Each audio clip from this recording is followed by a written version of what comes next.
Brother throws fit because he didn't get a job interview. So this happened a couple of years ago, but no matter what, I can't get over how entitled my brother acted. For context, my brother, who was at the time about 23 years old, and my older sister, who was 28, both applied to one of the only jobs hiring near where they lived. The job was for a cashier position, which my sister had several years of experience in customer service, while my brother only worked 1 year at a factory in his life and quit because he didn't get a raise, claiming it was unfair when staff who worked there for 5+ years got raises. But anyways, one day we were out shopping when my sister got a call from the job they both applied for. They wanted her in for an interview. When hearing that, my brother basically threw a fit.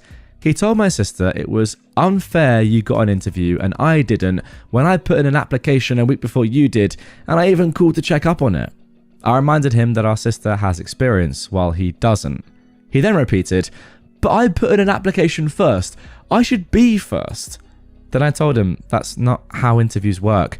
They wait for the ones with experience so they don't have to do much training. He then got even more upset and claimed that the store is sexist and she's only getting hired because she's a female, which honestly made me so irritated. He was acting like a child, and our dad tried backing him up, telling my sister to put in a good word for your brother. My sister told our dad there's no way she can do that because even if she gets hired, it would be wrong to immediately convince them to hire our brother.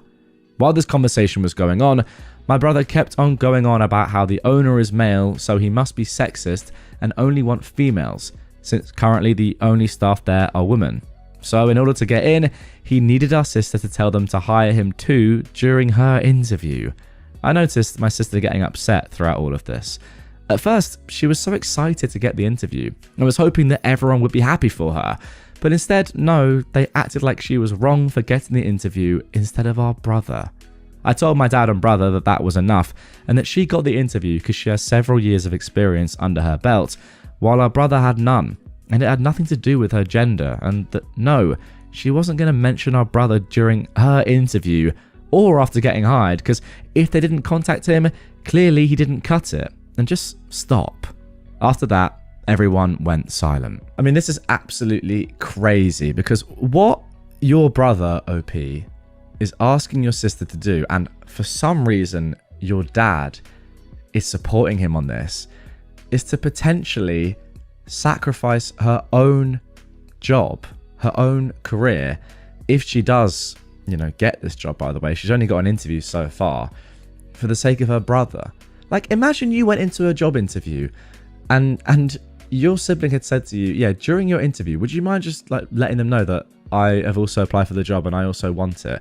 Firstly, are there even 2 jobs available, or are they just hiring one person? Because imagine you were competing for the same job and your brother was like, no, just tell them about me in your interview. I want to get it. And secondly, you're just completely scuppering your own chances if you just say, yeah, this is why I deserve the job. But also, have you seen my brother's CV? He could also be great. And also, even if you do get the job and you're in your first week or whatever, like your brother's asking, imagine you're in a new job and you say, this is great, guys. Really happy to be here. I really feel settled now, to the extent that I can now say, would you consider hiring my brother after just a few days of working at an institution? I mean, that would be downright ridiculous. Your brother is clearly very entitled. I think your dad is as well. Maybe that's where he gets it from. But yeah, I mean, the fact of the matter is, if your brother hasn't got an interview, he's not qualified enough and he doesn't deserve one. And that's on him. Her face went red in anger. I thought I'd share a story from my time as a worker at a very popular theme park in Florida. I've mentioned in other stories I've shared that I worked at an attraction. One day, I was fastpass line greeter, and it was in the middle of peak season. We were ridiculously crowded with wait times for standby being 2 hours, single rider around 50 minutes, and fastpass over an hour. We were instructed to allow people in on the time stamped on their fastpass to help thin the line. Sometimes when it wasn't as busy, we'd allow people to enter 5 minutes earlier than their ride reservation. A woman wearing white shorts, a fanny pack, and a white sun visor came walking up happily with her group and showed me her fastpass. I stopped her because it was 10 minutes early. I politely explained she'd have to wait to enter on the time stamps on the fastpass ticket. Oh, come on. Really? It's just a few minutes early, she said. I apologise, Mum. Unfortunately, we're very busy, so you're going to have to wait for the time on your fastpass. That's ridiculous. Everyone else let us in a few minutes early. She then tries to walk past me, but that's not happening. I blocked her by stepping in her way. I smile and I ask her to step to the side. Ugh, she says. I continue to let people in according to the times on their passes as the woman glares angry daggers at me. A man next to her tells her to just wait. It's not that serious, but she is fuming. Literally 3 minutes go by and she storms back up and shoves the pass in my face. Good enough now. Can I go in now? At this point, I'm trying to remain magical. Mom, you still have 7 minutes until you can enter. Please step to the side. You're joking. 7 minutes? You're not seriously going to make me wait for 7 minutes? Yes, I am. Please step to the side. Another 2 minutes go by as a line of people come in. I check everyone's time, not looking at faces so much, but hands and tickets when I see the same ticket. I look up and it's the same woman again. She still had 5 minutes to wait. Now I'm irritated and she's irritated. I just stare at her for a few seconds quietly before doing a 2-finger point back to the side where her group and others were waiting patiently. She stormed back off as my co-worker Kate walked up with my brake slip. The woman instantly got a grin on her face when she saw I was about to leave. Her grin, though, annoyed me so much, and my petty box was immediately switched to on. So I gave Kate a brief version of events, and I instructed her to make sure she waited until the exact time printed on the frickin' fastpass ticket. She laughed a bit and said, okay. I walk away, but only a few feet, when she sauntered over, arrogantly grinning to Kate, and shows her the ticket. Sorry, but you're gonna have to wait until the time printed on the fastpass, Mom, Kate says. The woman, with her face turning incredibly red in anger, says, did she tell you to do that? Well, I have to work with her. I'm just standing pettily a few feet away, saying nothing. I feel like I talk about customer service jobs quite a lot in my episodes, because a lot of the stories that we see, especially with entitled people, are like just terrible customers.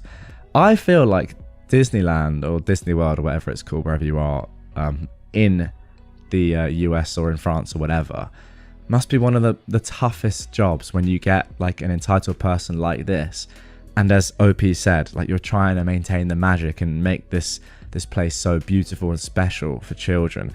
I remember when I went there, and this is in France. I've never been to Disneyland or Disney World in America, but Disneyland Paris, and you know, the people that work there must be amazing. I don't really remember any of them in particular, but I just felt like it was such a special environment and like otherworldly and just almost heavenly.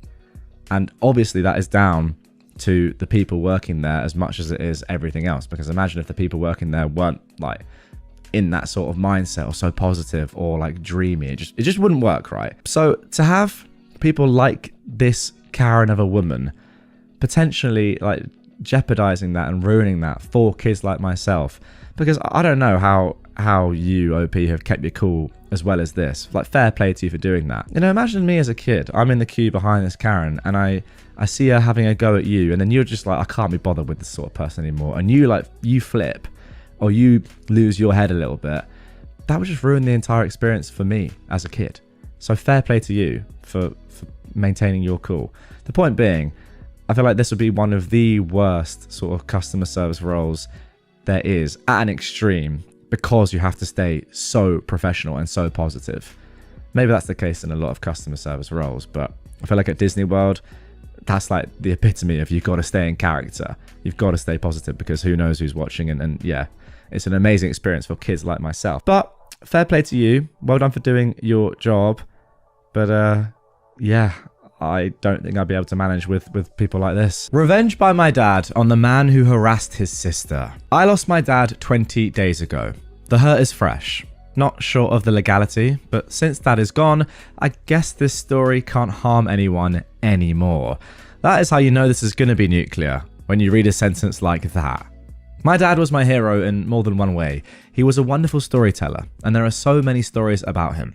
Here is one that is my personal favourite. My dad is the youngest of 9 siblings. He had 6 brothers and 2 sisters. He loved his siblings, and as the youngest sibling, he was loved and pampered. One thing that me and him share is our short temper. As a young man, my dad was known to be volatile. When he was 19, his second older sis, let's call her Cami, was married to a military man. He was mostly posted on the border. We are Indians. This meant my auntie Cami was living with her in-laws, like many women in India still do. The problem was her older brother-in-law. Let's call him Alex for a-hole. Alex was a goon, an extortionist, an abuser, and yes, an R-worder. He was scary. He was known for being physically imposing at 6'8". He was well built and was unbeatable in fights. No woman was safe when he was around. After my aunt Cami got married to her husband, the nasty brother-in-law Alex set his sight on her. He began harassing her, forcing her to sleep with him. The family did nothing to protect her. This went on for weeks. She was tired of fighting and was totally shattered emotionally. One day, she found the courage to talk about it to one of her older nephews, who was 18 at the time. He went home to my dad and broke down about how Cami was suffering and how her honor and life is at risk.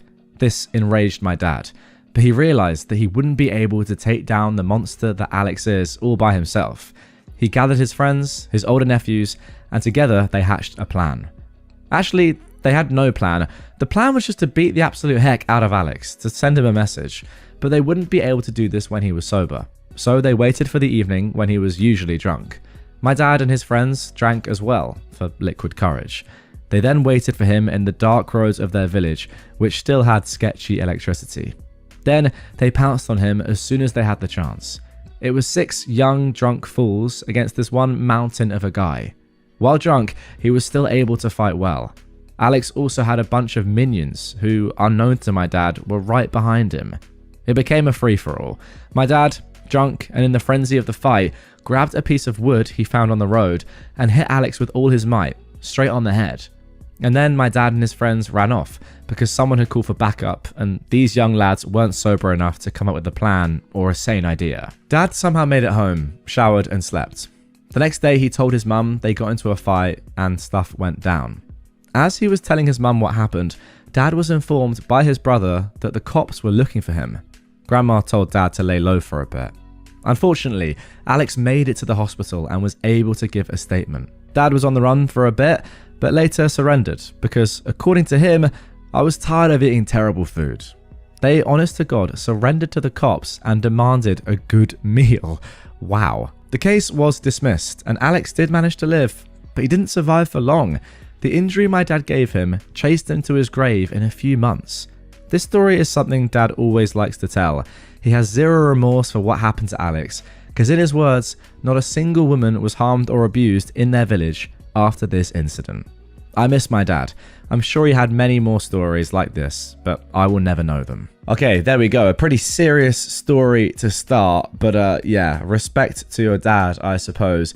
The one thing I'm not entirely sure about is even if this story did come out when your dad was still alive, I don't think there would be enough evidence to really like convict him that much later on. But I mean, it's probably a good thing that it didn't really come out anyway, and that, you know, it wasn't public information like it is now when he was still around. But yeah, I mean, look, I'm not a violent person. I've never been in a fight in my life. But when stuff like this happens, who am I to say that violence isn't the answer? Seriously. I mean, if people didn't get this sort of treatment done to them at points in their lives, I think like they might just carry on doing stuff like this. It gets to the point where if somebody is causing this much pain, and I mean physical pain, not just emotional pain, of course, like how are they ever going to learn? How are they going to stop doing it? Maybe they never will. Maybe the answer is just to put them in jail for life. But I don't think that's that realistic, whereas something like this, it just is. Let me know in the comments down below. What do you think? Is violence very rarely, but sometimes the answer? I honestly think it probably is. Being the worst boss ever does not pay off. In the year 2003, the company I was working for closed down, so I sought out new employment. I was a machinist by trade with a great reputation, so it took me less than a day to get a job. We will call the new place Spiral because of the specialized tools they made. Anyway, I started out as one of the operators. The place was owner operated, meaning the owner was there daily. He had a floor supervisor that was actually pretty nice. After I'd been there around a year, the owner and super had a falling out, and the super left. For whatever reason, the owner, we should call him Dan, told me that I was in charge. A little backstory on Dan. He was in his 60s and had started the company out of his garage. He ended up buying a huge chunk of land and turned it into an industrial park, all while in his 20s. By now, he was one of the richest guys in the state. He was also the biggest jerk I had ever met. He treated every employee like garbage, except for me and one other guy.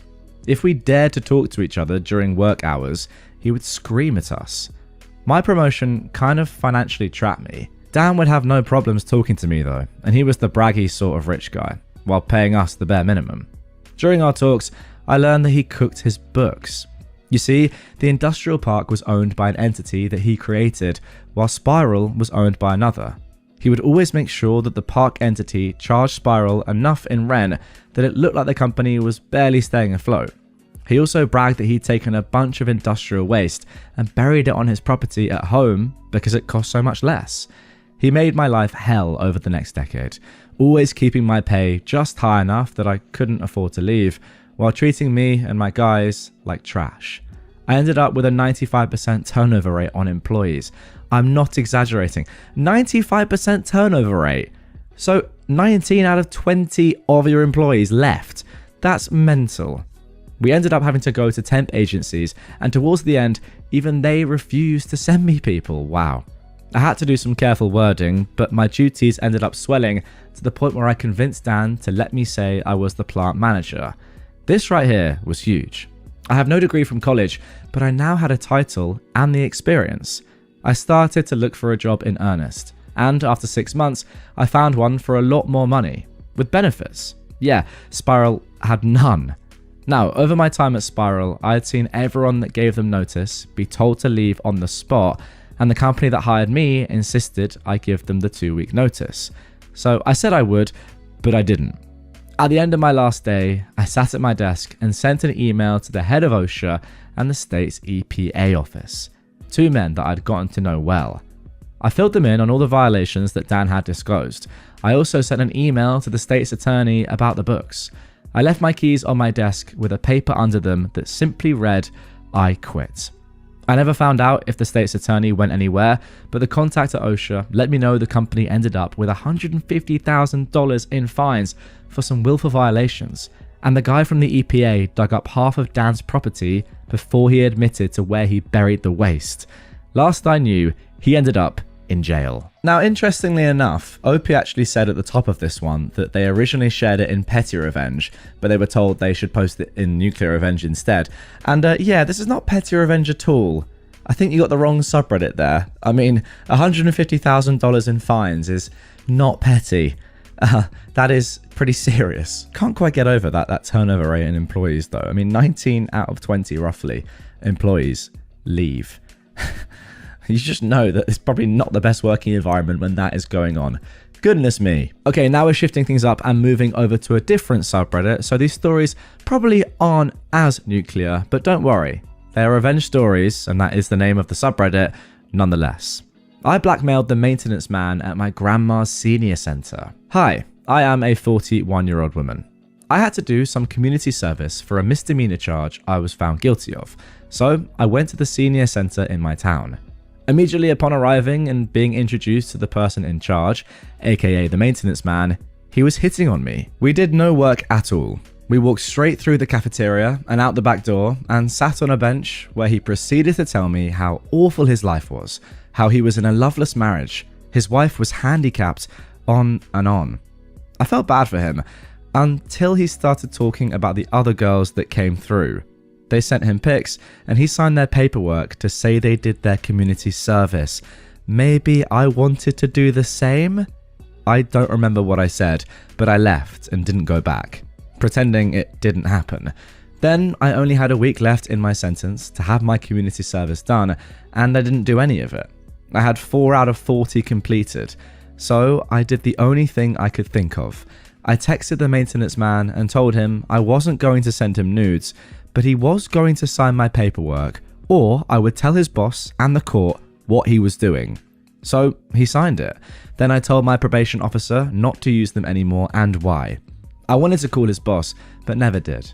I just wanted to make sure that he wasn't taking advantage of the women in that program anymore. Just to clear things up, he is no longer part of the program because I did turn him in the same day I blackmailed him.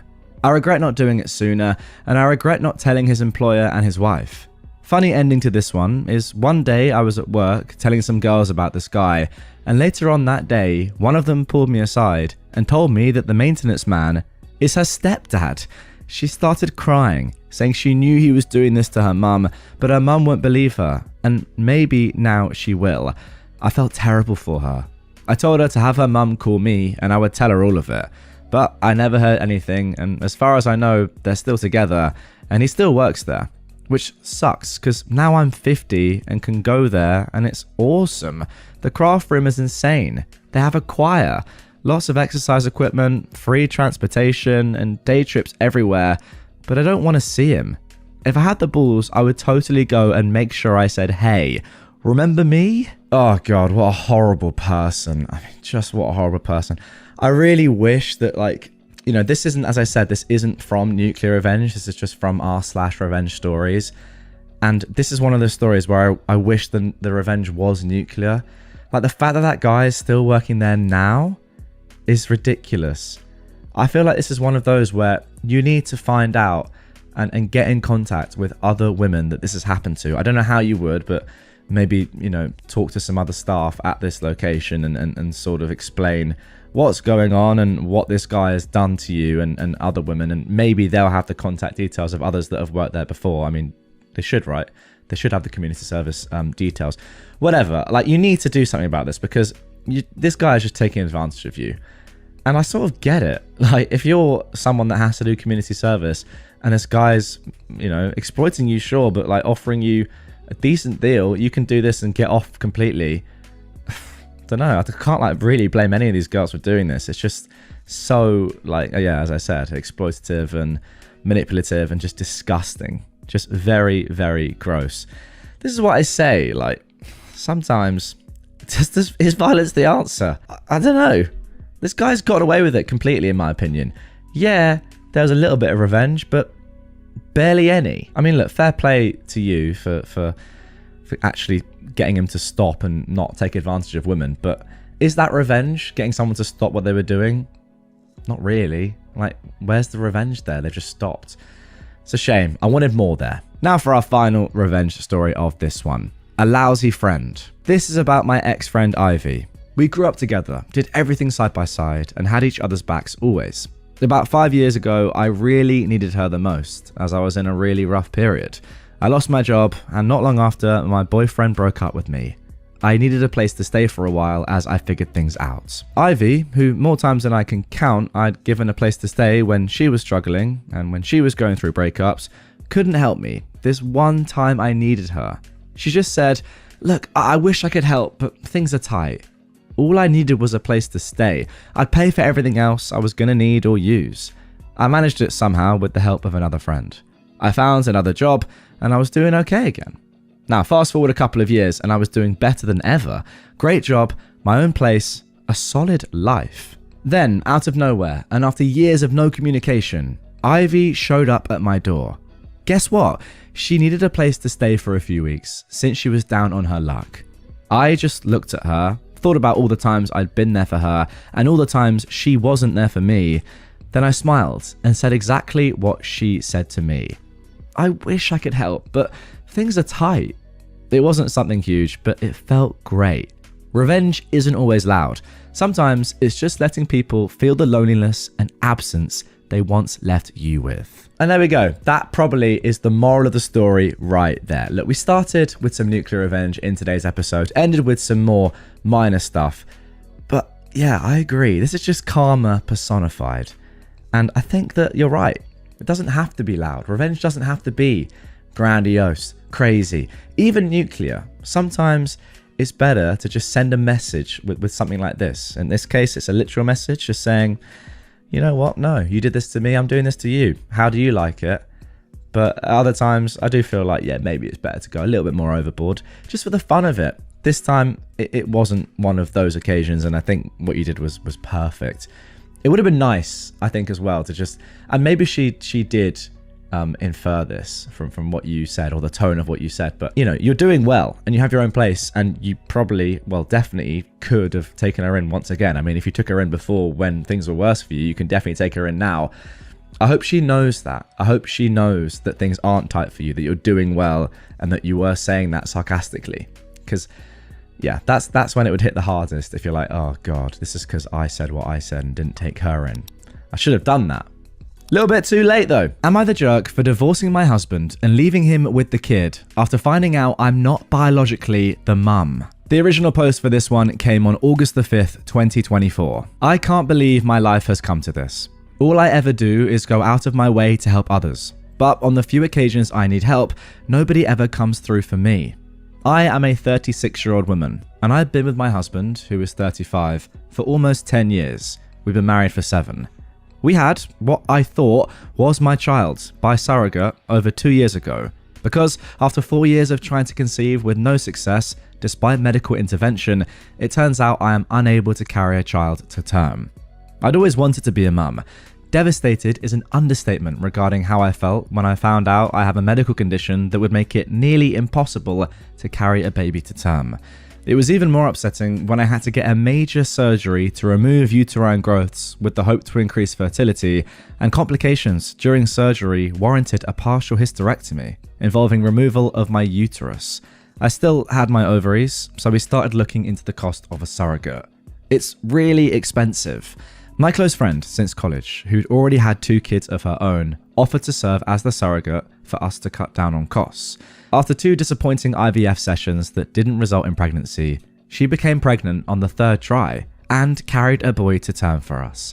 I was so happy and busy after the birth, between being a mum and returning to work after a 4-week paternal leave, so I didn't notice any warning signs.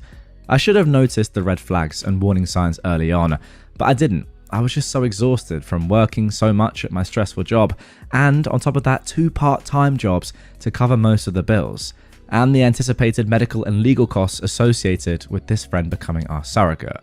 I was the primary breadwinner. Now, my friend and my husband started talking more. I'd actually sometimes come home from my weekend job to find her already hanging out at our house when my husband was there. I chalked it up as innocuous. It's good for her to know my husband better, since she was in the process of hopefully carrying our child for us. I was grateful to have someone helping us have a child. I also then thought it weird that our son has brown eyes when both of us have blue. Then I found out that while this is uncommon, it is possible sometimes due to many genes controlling eye color. Recently, it all came to a head when I took our son to a doctor's appointment and they did metabolic panel and blood tests, which showed that he had a blood type that is not biologically possible to have with me as his mother. He's B+, I'm A+, my husband is O+. Immediately, I started worrying it was the fertility clinic's fault and that they'd messed up and implanted a wrong embryo. I started lining up lawyer consultations to possibly sue the clinic, and I looked into having a DNA parentage test done. The test results showed that I'm not the mother, but my husband still is the father. I was heartbroken and angrier than ever. I talked to lawyers about medical malpractice in the fertility clinic we'd used. Then my husband confessed that he'd slept with my friend, our surrogate, on a few different occasions during our struggle to have her get pregnant with our embryos. This means what I thought was our son conceived by IVF and carried with a surrogate isn't my son at all, and he was in fact conceived the old-fashioned way, which I can't even do. Livid and absolutely broken at the same time doesn't even begin to describe how I feel. I've been breaking down into crying spells over and over again about this. He claims he didn't ever think pregnancy could result because he pulled out, and he'd always assumed that he was the reason for our earlier struggles to conceive, both before my hysterectomy and during the IVF insemination process with this friend. I felt an immediate triple betrayal from what was supposed to be my husband, my friend, and now knowing my child isn't even really mine. I had such white-hot rage and delirium, I immediately left home and stayed at a hotel for almost a week before asking my parents to let me stay at home for a while. I admit, I left our son with him. I'm now filing divorce because he cheated and betrayed me in the worst possible way. I've also cut off my friendship with my friend, the surrogate, and I feel afraid to trust anyone else now. I've seen a divorce lawyer to see about giving up my legal rights to this kid so I don't have to face such betrayal or owe child support. My husband and friend, surrogate, admit they were wrong and keep apologizing, but also called me immature and heartless to just give up on my son like that.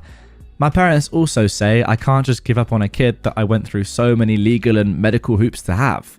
When I told them I refused to stay in a cheating marriage and I'd rather adopt someday with a better, more trustworthy partner, they also told me that I was wrong and that maintaining my parental rights isn't much different than if I adopted outright.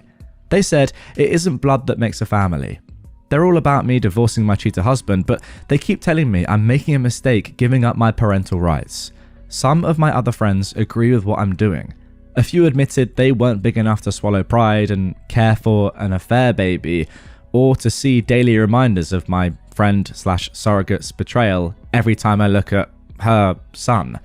I just want a clean break and a fresh start. I'm also looking at relocating several states away. So, am I the jerk for giving up my parental rights in the divorce because a kid I paid a lot of money to have born by surrogacy isn't biologically mine at all, but is actually the surrogates? Okay, wow, what a story. First of all, let's jump into some comments before I give my thoughts and we get into the update for this one. Somebody said, "No, you are of course not the jerk. You've suffered a terrible betrayal. Only you can say what's best for you." Personally, I wouldn't be able to look at the child without being hit with the betrayal again and again. Your parents and friends don't have to actually deal with that situation, so they don't get a vote. Your soon-to-be ex is a real piece of work. You're immature? I'd want to throw up if I was in the same room with him. Please get some therapy to work through this. Don't let these two jerks hold you back from living your best life. Completely agree with all of that, by the way. The immature comment is just ridiculous. Like, when you know you're in the complete wrong and then you have a go at the person that you've done this to by calling them immature, it's insane. Anyway, OP replied to this saying, he feels like biological maternity shouldn't matter that much when it means that I am finally fulfilling my dream of becoming a mother. He says that if I adopt someday, I'm still going to have to raise a child that isn't biologically mine. How does that make any sense? There's a difference. On the one hand, when you adopt a child, you know it's not yours. But when you have a child through a surrogacy, like, you don't also think it's not yours. It's your genes. It's completely different. I know it's not in your belly, but come on, man. Anyway, let's carry on. OP says, he has reminded me about what a depressive wreck I was during the infertility, the aftermath of my partial hysterectomy, and how I put him through the ringer because I was obsessed with wanting to have a child. He claims that I pushed him away with my baby obsession and he couldn't deal with me anymore, and that's why he started straying the way he did. He also says that I can't just turn my back on a child when I legally signed all the paperwork, which is similar to adoption paperwork, since the state doesn't readily recognize a child born to a surrogate to be the couple's child, since they base it on the person who gave birth to the child as being the legal mother, until paperwork is signed that transfers the rights over. He also claimed that I'm going to have a difficult battle ahead of me trying to reverse that. What a nice person your soon-to-be ex is. Jesus. Now, somebody said that OP should ask her husband and the surrogate to actually reimburse her for the cost of IVF. OP replied to this saying, I tried and failed. The doctor and clinic I complained to said the IVF costs were associated with the formation and storage of embryos and the procedures associated with the insemination, not the outcome. OP then also responded to a question about her ovaries or eggs being intact or not. She said, obviously I have eggs if my ovaries are intact, and they extracted eggs to form the embryos prior to inseminating. There's still eggs remaining there. Well, I suppose that is good news. I don't know if OP will be able to go through this process again with another surrogate after this rubbish. I mean, think of the trauma, but who knows, at least the option is there. OP then explained fully in the comments the process of the fertility clinic being involved. The fertility clinic was just involved in the egg extraction, embryo formation, and storage of eggs and embryos. Another medical practice utilized the in vitro fertilization methods with the person I thought would be our surrogate. He didn't pick the surrogate for us. It was a personal friend who agreed to do this out of the supposed kindness of her heart, since she already had 2 prior children and knew that she could carry to term easily and didn't mind being pregnant.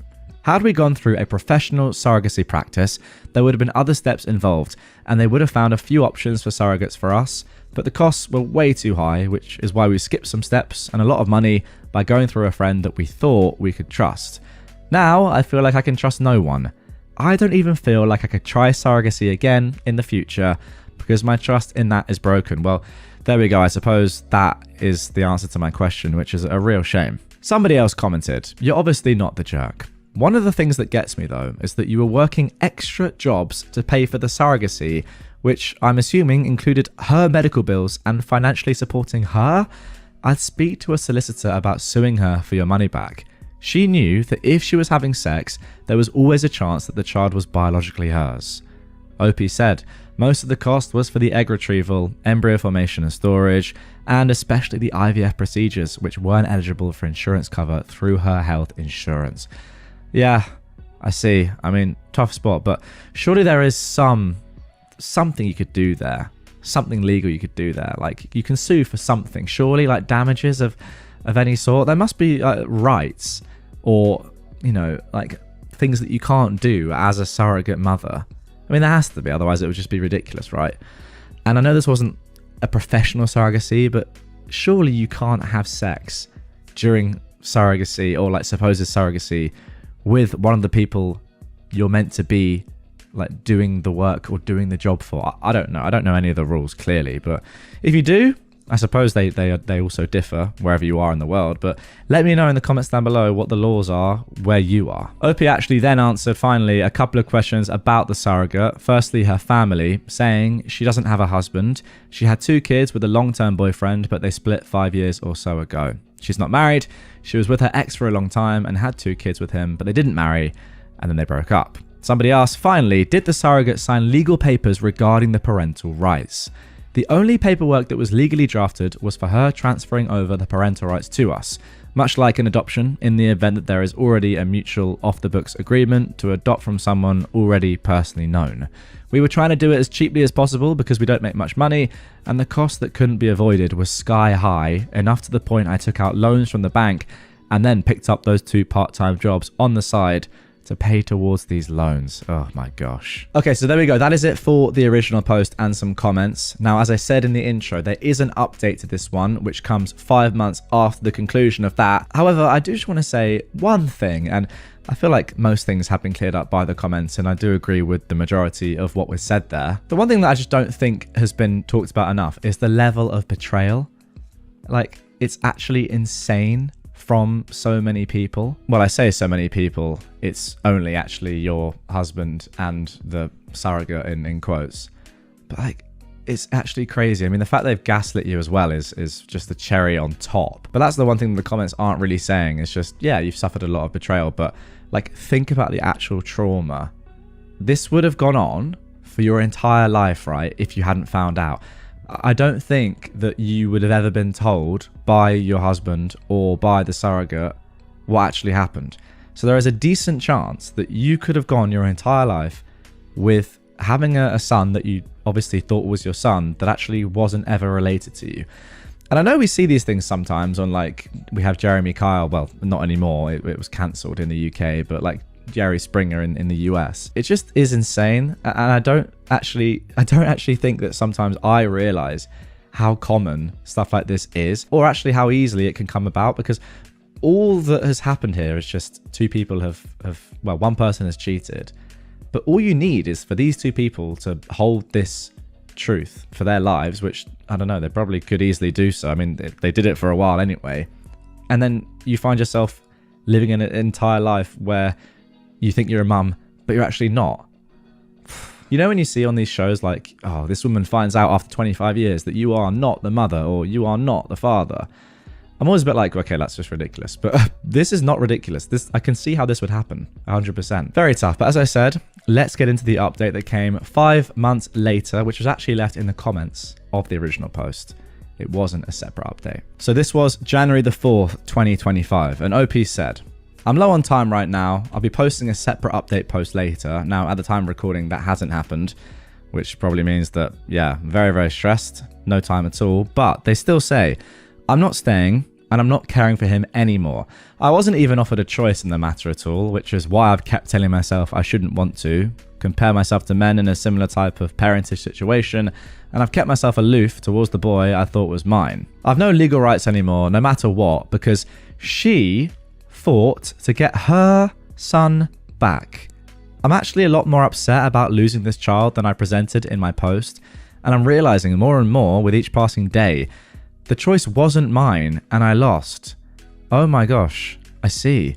I posted that I wouldn't want to be the sucker raising someone else's kid as more of a cope than anything. She got to have her kid. He left me, and I'm stuck with nothing. What the heck? And that is all for the post. I didn't really fully grasp that when I started reading that, but wow. So the surrogate actually fought back. Well, not the surrogate, I suppose. The actual biological mum fought back and said, no, this is my kid. I am the mum, and I'm going to be the mum. Jesus. Okay. OP did add a little bit more context in the comments, explaining about being the legal guardian in the question after the maternal test confirmed her not to be the biological mother. She said, and yes, that is exactly what I've been going through all these months. I have little to no rights.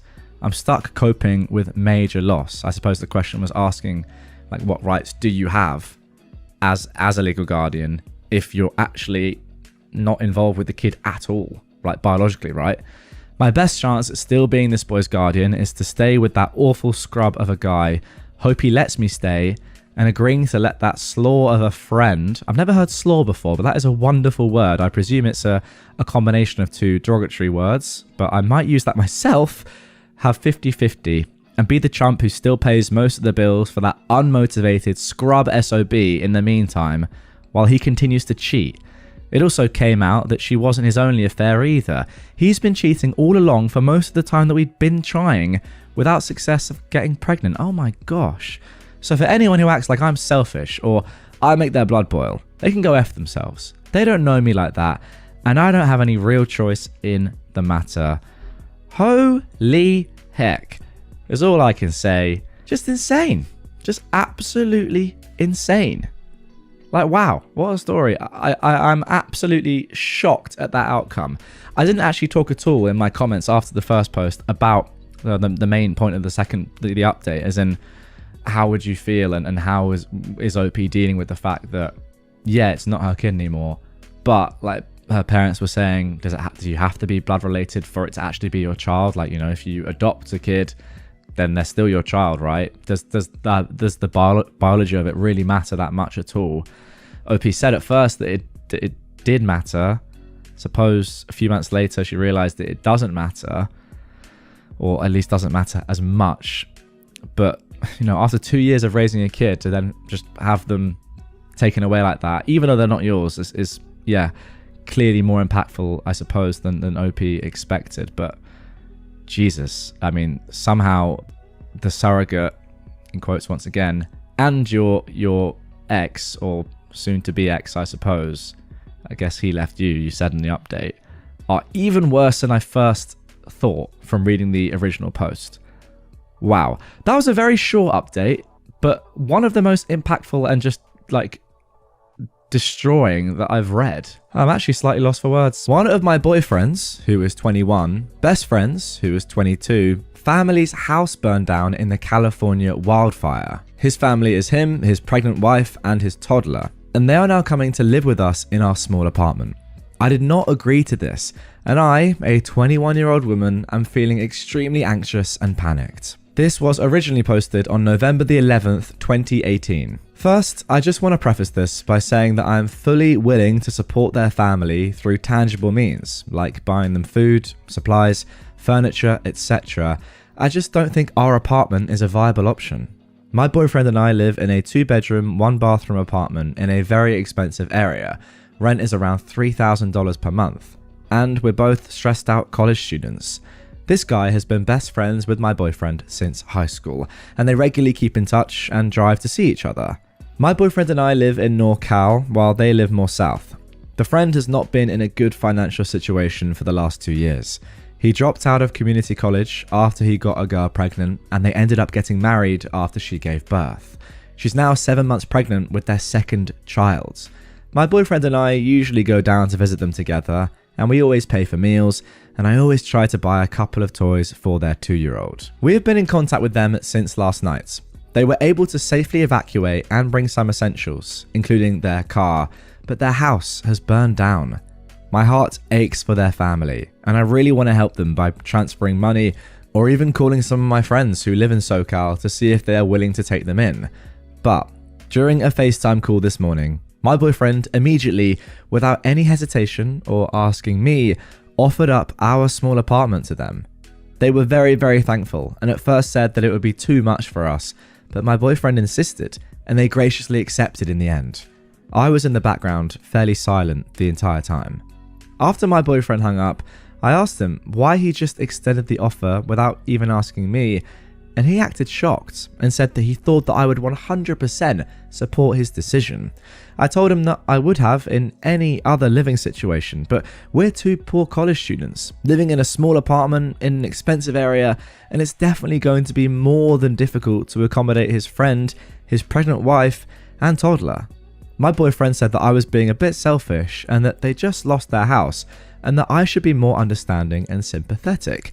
Yeah, to be honest, I kind of agree with your boyfriend at this point in the story. I'm sure things are going to get a little bit more difficult as we go on though.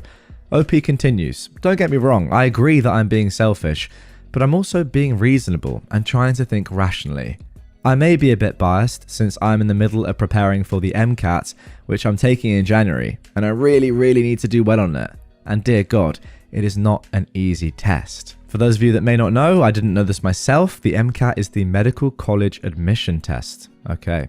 Wow, sounds tough. My boyfriend and I are both in very stressful majors that require a load of work and studying. And on top of that, he and I both work part-time.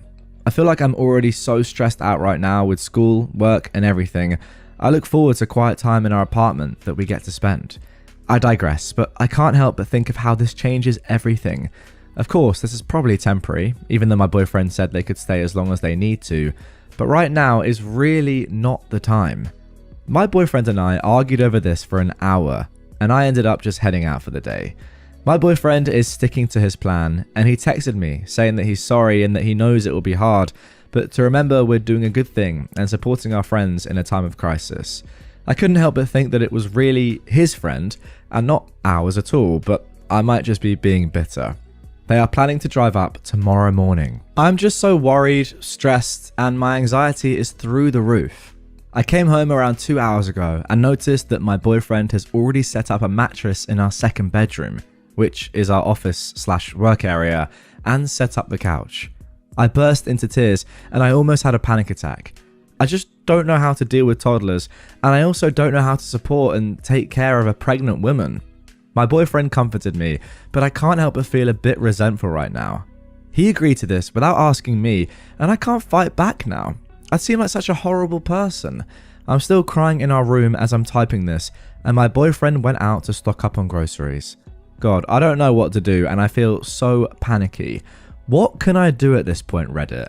I'm at a complete loss. Okay, so there we go. That is it for the original post, and I've got to say, when I first read the title and even like a few paragraphs here, I'm kind of thinking to myself, like, yes, you're going through a lot, OP, and I understand that. And you've got your exams and you're struggling just in life generally. Well, not struggling, but you're under a lot of stress. But I mean, these people have had their house burned down, and there are levels to this. However, the more and more that I read, the more I'm thinking this probably just wasn't a good fit, and surely there's someone else out there that could take these people in that, has more space, has more time, has more resources. I mean, maybe there isn't, but you would think that there is.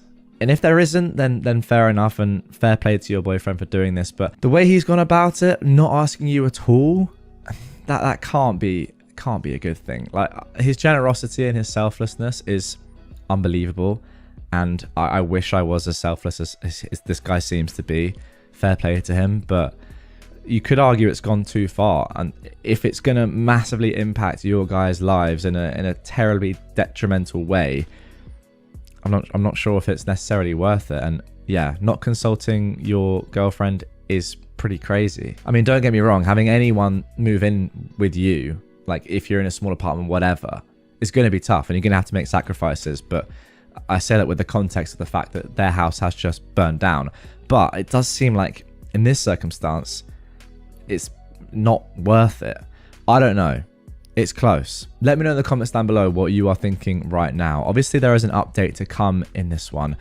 I'm just thinking, like, if it's causing you to have panic attacks in your room and just be crying and feel so much resent and, like, yeah, just hatred, I suppose, that's not worth it. Now, one thing that is really interesting that I have to include here, and OP included this in a comment down below in the original post, is this. To be very honest, I'm not the biggest fan of their family. From what I could tell from visiting them with my boyfriend, they do not have their stuff together. While we visited them around 3 months ago, the wife regularly went out and partied while pregnant, and their toddler is extremely badly behaved. While I was there last time, I had to help change the toddler's diaper while the wife was out partying and my boyfriend and his friend were playing video games. Okay, so maybe that's the context we needed a little bit more of, like on top of all the fact that you don't have the resources to deal with them, you also just don't like them. And yeah, it's hard to sort of welcome someone into your home despite the circumstances when you've seen this, I suppose. But I'm not sure, like socially and sort of like ethically, morally, where do you guys stand on this one? Should you let someone into your home when they've gone through such hardship and their home is burned down? Or if it's going to have such a negative impact on you, then is it worth it? I don't know, it's a tough one. Let's jump into some comments and see what the people of Reddit are saying. So first of all, somebody said, A, does he know the significance of the MCAT? Your feelings are so valid, OP. I can't even imagine being put in this position. My boyfriend just took the MCAT and he wouldn't see me sometimes for long periods of time because he needed to stay in the zone. B, there should be no obligation on you to help out whatsoever. This needs to be temporary. For the good of your future, your relationship, and your mental health. This kind of decision was not his to make on his own. You both live there. Now, I agree with like the majority of that statement, that paragraph. I don't agree with there should be no obligation on you to help out whatsoever. Because if everyone thought that and everyone acted like that, then these people would be homeless. Like somebody has to step up here.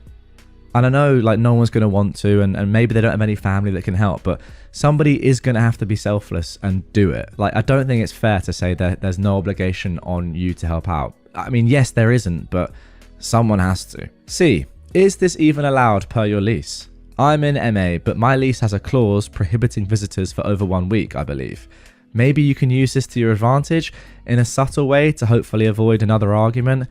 Again, I'm not sure if I agree with that, like their home is burned down. I'm saying this all with looking at like the generosity of people in the most recent fires that just obviously were completely devastating. People lost their lives and their livelihoods and were being welcomed in at times by strangers and given stuff by strangers, and yeah, like living with people that maybe they didn't know too well, friends 100%, that were having to sort of like change their lives to welcome in people that had had their lives completely destroyed. Like you do have to make sacrifices at times like this. And if this happened to one of my good friends, I would like to think that I would make those sacrifices as well. I don't think it's as easy as saying, oh, well, I'm doing an exam and we don't have the space or the money for you. Like you I don't know, you got to sacrifice these things when someone's house is burned down. D, if they stay longer than a week, you should consider putting yourself first and moving out. The MCAT needs devotion and routine. And if you value med school acceptances more than or equal to your current relationship, go for it. This is important stuff. And E, spend as little time at your place as possible. Find small ways to help out that don't take a lot of time or energy to avoid arguments and help keep the peace. Do those small things and then leave your place for the day. Move some stuff to a friend's place so you have a backup plan if you've had a super stressful day and just need a quiet place to crash. Yeah, that's all pretty good advice, to be fair. It makes sense. It really does. And I'm in two minds. I get it. Like from a personal point of view, OP is like, what on earth is going on? I cannot deal with this. And I know a lot of you in the comments are probably saying that as well. I just think someone's home has burned down. You're going to have to make sacrifices for them. OP replied to this saying, he knows the significance of the MCAT, yet he still chose to make this rash decision without so much as to even consult me about it. Yeah, I looked up our lease this morning and it says no visitors for over 1 week too. I think that's usually the norm. I would definitely be pulling that card as leverage.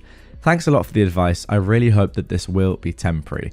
Now, the one thing I have to say is that your boyfriend not consulting you is disgraceful. It's the worst part of this entire story so far. I cannot argue with that one bit. Now, this is important, and this is kind of what I've been saying, I suppose, the whole time. Somebody said, do they have any other options? Honestly, my boyfriend would do the same thing, and I love that about him. It really, really sucks that this is during such an important time in school, but if these people have nowhere to live, I don't see how turning them away isn't a little heartless. Of course, you might need to stay at your friend's house to get studying done, but is that such a horrible trade-off for helping a family with no home? That right there, right now, and by the way, there's more context and of course an update to come, is how I personally think. What do you guys think in the comments?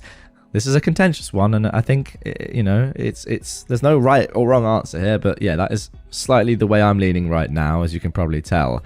OP replied to this, saying, I think they do have options, but decided to turn to us because their family would be harder on them, push them to pay for themselves, get out soon. They both have family nearby. Ooh. In fact, the husband's rich family lives not far from us.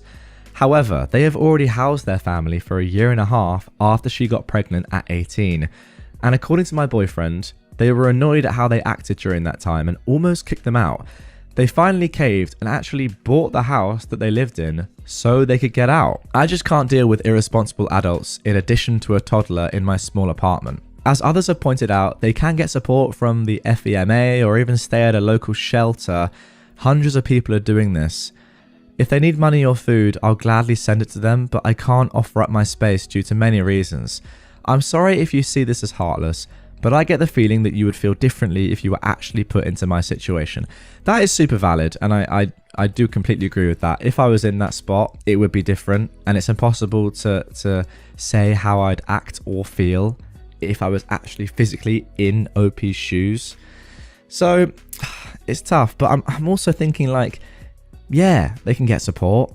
Yeah, they can go and stay at a shelter, but you don't want to do, like, it's so much nicer to stay at a friend's house when you've already gone through so much, right? I don't know. Anyway, let's get into the update. This was posted just the next day. I never thought I'd be updating so fast, but everything was resolved in one of the most hectic and stressful nights of my life. Shout out to all of my supporters out there. You guys made my day yesterday. And to those of you calling me heartless because I don't think offering our living space up is a good idea, when I've said that I'm willing to support them in any other way, F you. And by the way, guys, I'm not calling her heartless at all. Like, I completely get it. I was just saying, I think sometimes you got to make sacrifices for other people, and they can be very brutal, but so is your home burning down.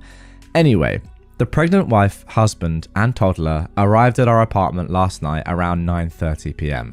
They'd already told us on the way that their toddler contracted some kind of food poisoning and wasn't feeling well, which is what delayed them. Me and my boyfriend go down to greet them, and we realize they have so much luggage. There were 2 large suitcases, a duffel bag, and like 4 Trader Joe's shopping bags filled with random stuff and half-eaten food. Okay, cool.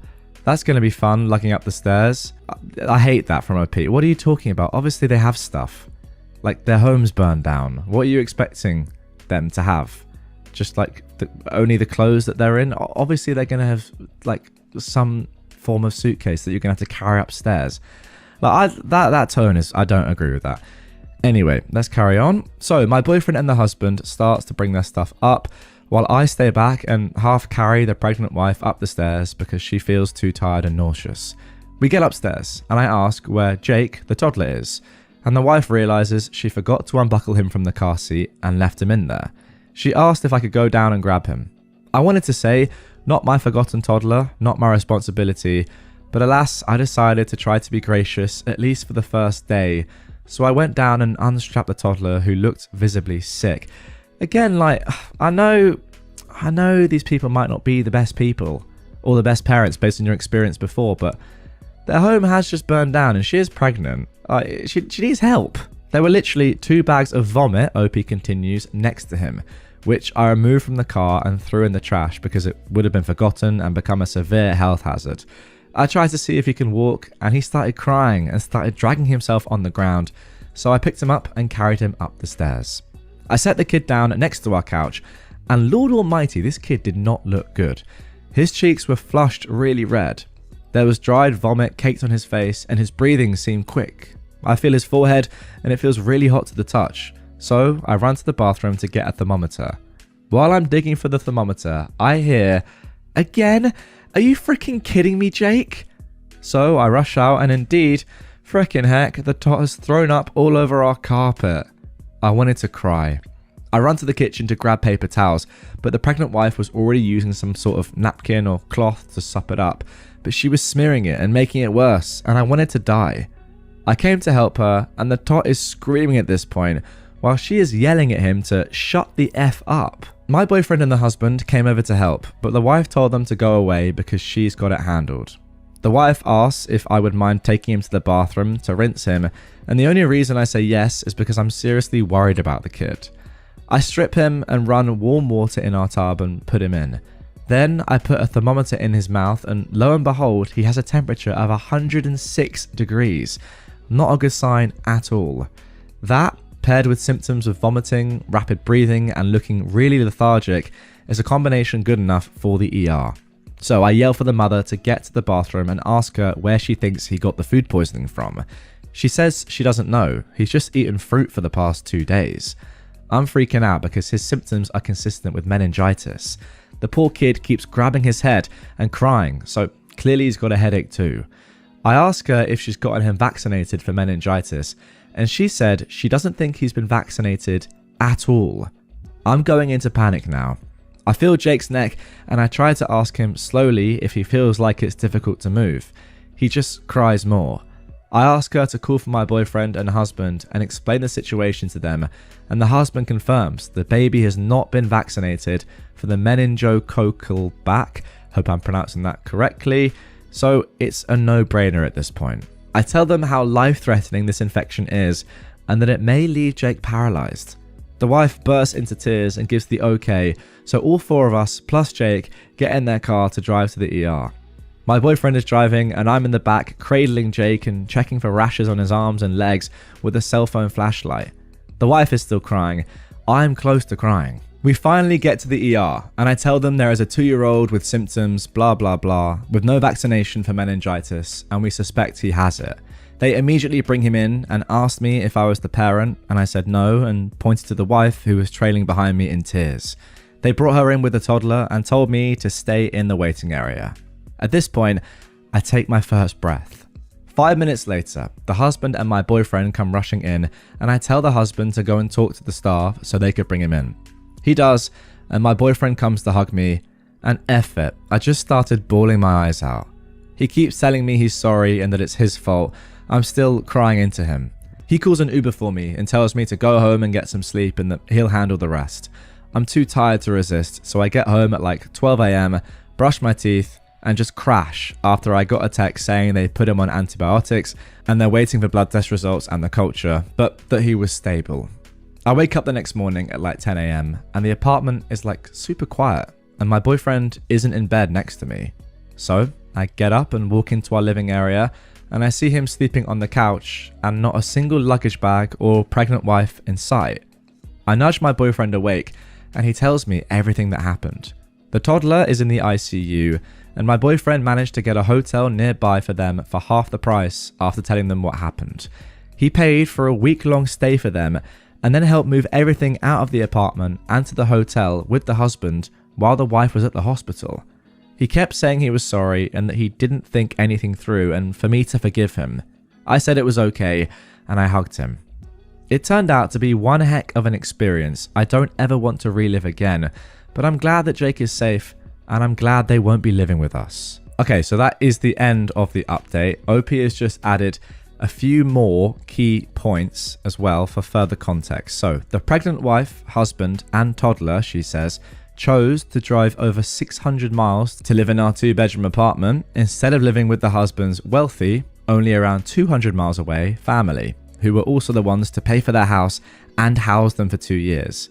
I have my suspicions as to why this is the case, but you make your own judgments. And finally, the pregnant wife's behaviour is no different than normal.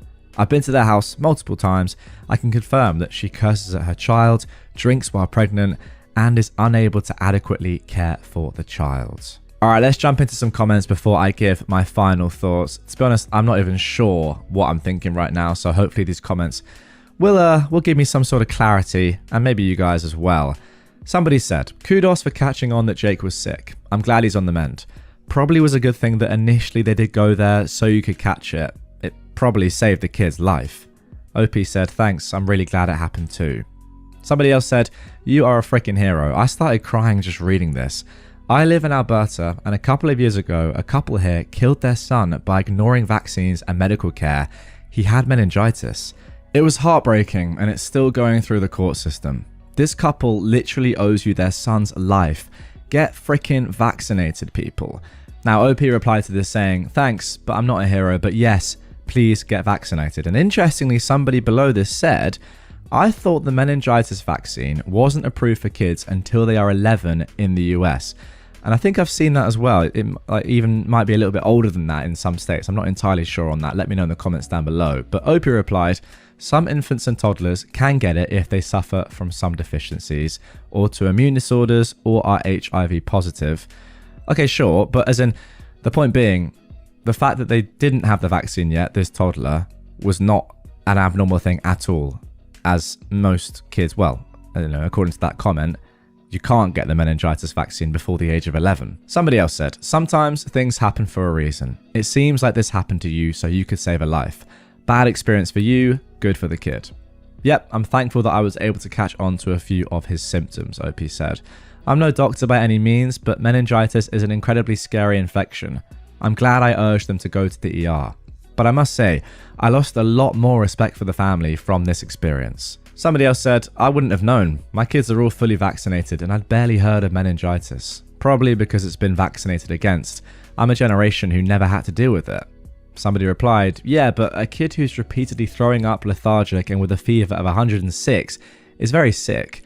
It's one thing to not know it's meningitis. It's another to forget him in the car and scream 'shut the F up' at him while he cries.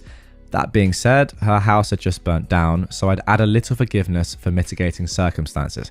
Great comment. That is a perfect comment right there. Because yes, I completely agree. Screaming "shut the F up" at your toddler who is clearly extremely sick is ridiculous. But then with the context of knowing that your house has just burned down and dealing with that, yeah, mitigating circumstances 100%. But then OP said to this, and maybe this is the main point. "What's sad is that that is how she regularly treats the kid. I've witnessed her swear at him multiple times. She also leaves him home alone while she goes out drinking." Okay, there we go. So much to unpack there. I'm going to try and sum it up and give my thoughts as well as I can. But give me a break. This is going to be tough. Okay, so there we go. You know what? I actually think that with the context now of knowing that this woman is clearly just not a good mum, if we're taking everything that OP says as gospel here, right, which I'm going to do because you kind of have to, then it sort of explains, well, it does explain, let me say, why OP has sort of reacted in this way the entire time. First of all, we have the fact that, yeah, she's just like goes out drinking while pregnant, leaves her 2-year-old kid abandoned at home, etc., etc. That is just disgraceful. Secondly, the fact that they have family nearby, or much nearer by, about a third of the distance away, that are wealthy. They've lived with them before, and you know, they could easily live with them again, surely. I mean, like, you know, if you've lived with somebody before and your house has burned down, they're gonna let you live with them again. So all of that sort of new context, I suppose, is definitely valid reasons for OP to say, you know what, I know what you've been through here, but I don't want you living with us because you don't need to live with us, and also we're not in the right sort of space to deal with you. So with all of that being said, I do sort of get what OP is saying a lot more than I did at first. I was just sort of taken aback by, in my opinion, the lack of understanding at first from OP. You know, their house has just burned down. I mean, how many times have I said that? You've got to make sacrifices for people in that situation. But yes, maybe not these people. And I think that's the key point. And the more that I read here, the more context we got, the more I'm realizing that it's not about their house burning down, actually, at all. It's the fact that these people are not good people, probably. And OP just really doesn't value them at all. Yeah, if it was another set of people whose house had burned down that were good parents and really did have no other options, then OP would be much more inclined to sacrifice. I think that's kind of what I'm understanding here. Let me know if I'm wrong, if you are getting different sort of points from OP, but I think that is the gist of things. And yeah, I suppose it makes sense. I'm still a bit like, oh, just let them stay with you, but I guess if like they're not even seeing that their kid is dying in front of them, then probably pretty terrible people. Although you did save a life. Take solace from that.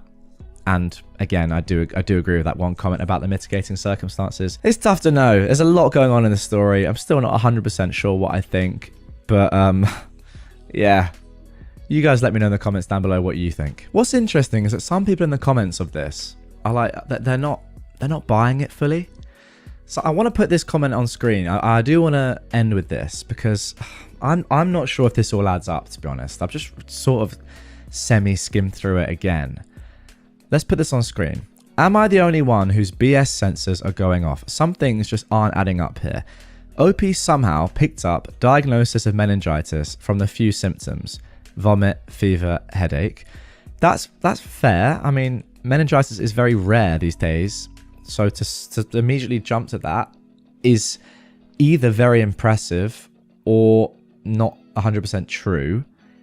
Then somehow she had time to throw 2 bags of vomit from the car into the trash because it would become a severe health hazard otherwise, all while managing to get a sick toddler out of the car. I think that's all believable, by the way. Yet she actually left the vomit in the carpet of her own home until the next morning, which her boyfriend cleaned up, according to her comments later on. Also, she was trying to paint the parents as some type of anti-vaxxers, but the vaccine isn't even available for 2-year-olds. I think that is a good point. And if the mum was really the type to drink while pregnant and leave her 2-year-old at home so that she could party, you would think that OP would have stepped up and done something about it by now. That's probably like the extreme other way of looking at this story, thinking, okay, let's actually really think about this critically. Again, I'm not sure. Maybe it's a little bit of both. I do slightly get what this comment is saying, though.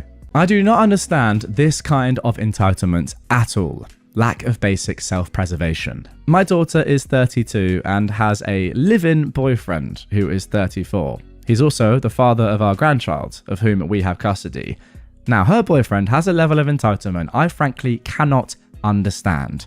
I'm just left with my mouth gaping open at his attitude. He moved to our state over 5 years ago, following our daughter after he was evicted from his family's home for being a deadbeat.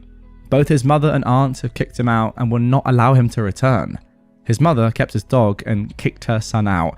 That's funny to me. Since his arrival, he's not held a regular job for more than a week. His most recent example was him working for a grocery store in the deli. He quit after a week when they passed him over for an assistant manager's spot. A week. He started many jobs in the past 5 years and quit nearly immediately after they offend him in some way, which usually is a trumped up reason based on some slight offense, mostly not treating him like the royalty he thinks he is. Another example, a friend of a friend got him a job on a construction site. He just had to arrive with safety boots and he'd be guaranteed to have a job holding a sign that said slow, stop on it. Just stand there and hold the sign. He missed the start date. However, he lucked out as the FOAF involved was sick that first day and they rescheduled a start for the following week. Boyfriend didn't show, no job for you. He's done some DoorDash and similar gig work, but will only do it if his girlfriend goes along, so she can do the jump out and get or drop the package part of the gig. He just wants to drive. This means that he's only willing to work when she isn't at work. This is now moot since their cars have been repossessed. My daughter later lost her $25 per hour full-time job. Her fault, see the below note, and she's now cleaning houses, Airbnbs, apartments as gig work. She is their sole income source. At one point, he got into a state program that gave you a place to live. Gave you drug, alcohol, employment counseling, meds, and work to integrate you into society. He didn't last a week after he refused to participate in group counseling sessions. And of course, participation is a requirement for the program. There was a time where our daughter was in jail/rehab where he didn't have a place to live and was living on the street. He'd rather do that than get a job. He also refused to stay in a shelter. It was beneath him. There's certainly a victim component here. Nothing is ever his fault. Everything happens to him and it's all terribly unfair. He has to be the center of attention. He left a play date with his kid after they weren't paying enough attention to him. There's an entire history here that rapidly gets into too long didn't read territory. Drugs, DV charges, child neglect, TPOs, etc. They're all relatively minor misdemeanor charges and issues the kind of thing the judge gives you probation for. He's also failing to participate in any of his probation requirements, therapy/drug testing, and is likely to be violated soon. Most of what seems to be missing is, to me, basic self-preservation. If I meet my probation requirements, I don't go to jail. If I work this week, I can buy food. He seems to lack any awareness of cause and effect. For the record, he spent about a week in jail after the DV thing and was calling his girlfriend multiple times per day to bail him out. He doesn't like jail, but won't do anything to avoid it. She did bail him out and he missed his court date afterwards. I just cannot understand that he doesn't seem to understand that if you work, then you can eat and sleep in a bed. His avoidance of employment and any form of responsibility is like some sort of compulsion or mental illness. There's nothing rational about it. It strains my liberal brain, the part that says, give people a hand up, not a hand out. He only wants the handout. Any hand up is refused. So, thanks for reading my rants. Apologies for the ellipses and parenthetical remarks. I write like my ADD brain thinks, which is with a lot of parentheses. Fair enough, that makes sense to me. Well, there we go, that is the end of that one, and I think all I can say is that this guy just seems like the biggest loser ever. I mean, to be fair, it's getting a little bit dangerous with like the drugs, the charges, like the child neglect, etc. It sounds to me as if this guy could just do with going to prison for a bit, just to get out of everyone's lives. Maybe it would help him, but mostly just, I feel for your daughter. Like, what is she doing? Messing around with him. Like, it's crazy. I don't know. I don't know what she sees in him. I don't know. That's the power of love, I suppose. But goodness me, how can you be with someone as pathetic as this? Is actually insane. And yeah, as I said in the intro, this guy is a definition of entitled. Just nothing going for you at all. No drive, no effort in your life to improve it whatsoever, and just expects things to be handed to him. What a joke. Entitled bully gets their just rewards. My wife has an entitled co-worker/acquaintance. I use the term acquaintance as she does run in our friend circle, but we try to limit or avoid contact with her.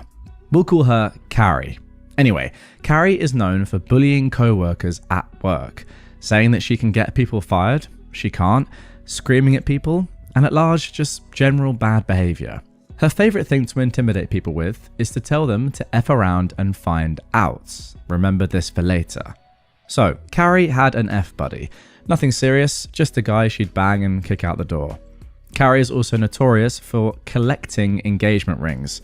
She'd begin dating a guy, get a ring from them, get them to pay off some bill for her, then kick them to the curb. Again, I bring this up only as context to her character and to reinforce that the F-buddy guy meant nothing to her. She didn't actually date him or try getting a ring from him.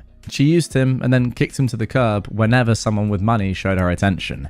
She'd also frequently talk trash about this guy behind his back. So, Carrie was on one of her short-term engagements. So the F-buddy, let's call him Bill, was currently not someone she was seeing, as the new guy just bought her a $6,000 ring. I'm serious, she actually collected engagement rings like they were Pokemon, and paid 10 grand to get her roof fixed. So she was happy with this guy and had no interest at all in Bill. Enter Mandy. Now Mandy is another co-worker of my wife and Carrie. I personally don't know her, but from what I've been told, she just got out of a 15-year marriage where she wasn't allowed to do anything and was very controlled. Carrie and Mandy are friends. Well, drinking buddies. Carrie likes to drink a lot, and by like, I mean all the time, but nevertheless, they were on good terms. So randomly, Mandy meets Bill. Mandy doesn't know Bill's history with Carrie, nor that he even knows her. They hit it off, like really good, and they're getting along so well that they begin dating. And it blossoms into a great relationship, one that's built on respect and love. Carrie finds out and loses her frickin' mind. Again, she never dated Bill and never wanted to date Bill. She never had any interest in him besides sex.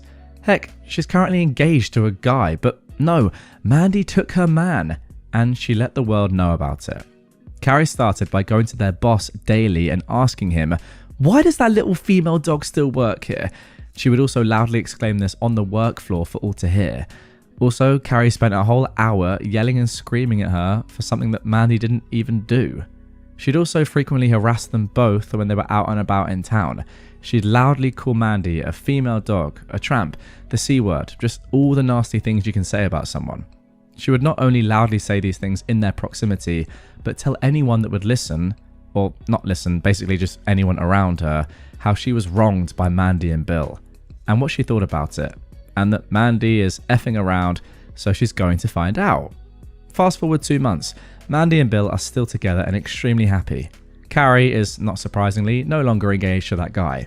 Also, not surprisingly, she's already been engaged to another guy and married after a week. Where is she finding these men, by the way? Who are they? It was unfortunately the 2-year anniversary of the passing of a mutual friend of all parties involved. Carrie is using this time to take the week off work to drink. This is a whole other can of worms. Basically, she isn't as close to this person who passed as she claims to be. But anyways, once work is over, everyone else agrees to go to the bar to have a drink to celebrate the departed life. So again, once Carrie, after 2 full days of drinking, sees Mandy, she begins to lay into her with all the slut-shaming stuff. Mandy, finally having enough of it, attempts to talk to Carrie in an attempt to reconcile. Carrie's having none of this and keeps calling her names and proceeds to tell her that Mandy is freaking around and is going to find out, and ends calling her a C word. Well, I'm guessing something snapped, and Mandy straight snapped and threw a beer bottle straight at Carrie, hitting her in the face. Imagine the cop in The Big Lebowski throwing the coffee cup, knocking her on her butt. There's a slight pause and someone I don't know pipes up. It looks like you were the one that effed around and found out. Carrie, obviously stunned, gets up and leaves. The next day, she showed up to work with a very obvious black eye. She's not saying anything to Mandy, but she's going around to everyone else complaining that she was the victim, not understanding that everyone has been watching her bully this poor girl for the last few months. And that's kind of it. Nothing else has happened since then, but if it does, I'll let you know. Sorry, this got long-winded. There we go, some classic entitled people karma right there.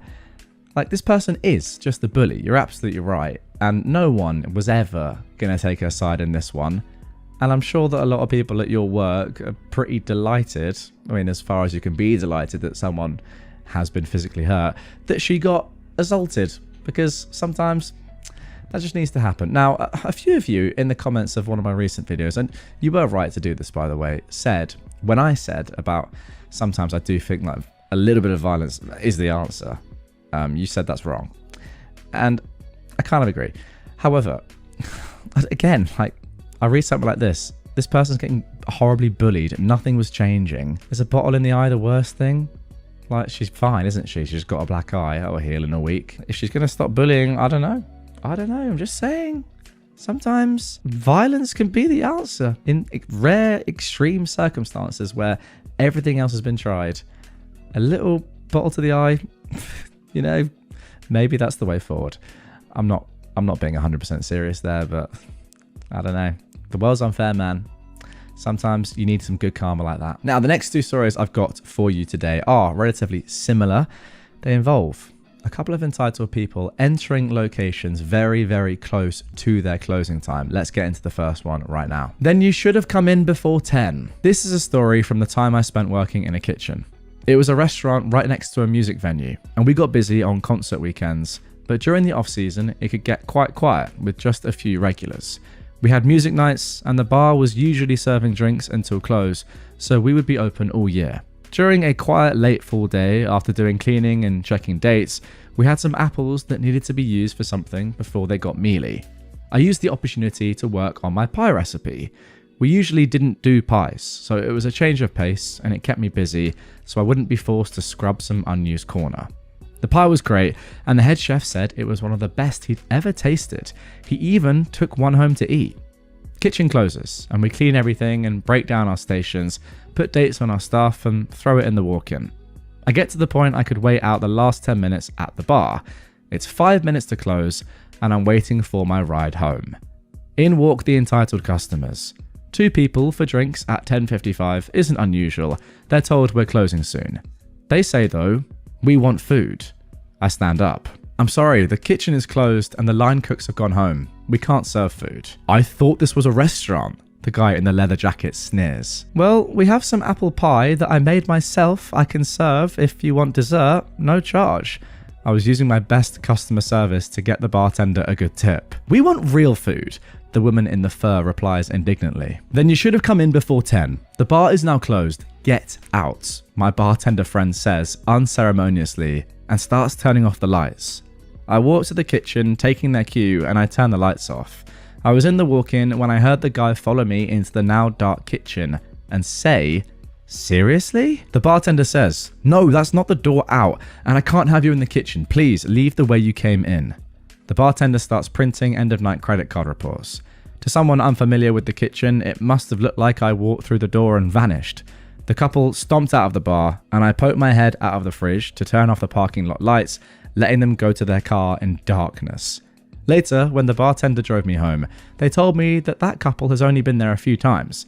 They've never tipped, and they've argued the bill with the owner on more than one occasion. She'd always wanted to kick them out, but when they refused free dessert to try and get food an hour after the kitchen had closed, and were so rude about it, she finally had her opportunity.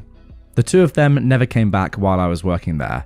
The bartender and I ate pie at her house, and we laughed about it. You know what's a shame about this story is that you were so nice to them in the first place, like offering them pie for free that you just made that isn't for them is so nice. But no, they're just entitled, just horrible people.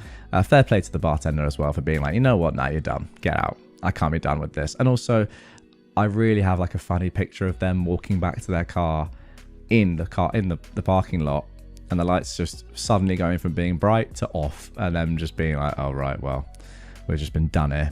Great stuff. I kicked a client out the door because he came in 5 minutes before closing. I work at a copy center. We print documents and photos. At 9:54 p.m, a guy came in to print business cards. First of all, why the heck is he here 5 minutes before closing time? Second, he came in with something that can't be solved in 5 minutes because A, it's frickin' business cards, and B, he started asking a bunch of stupid follow-up questions, meaning he had no idea what he needed.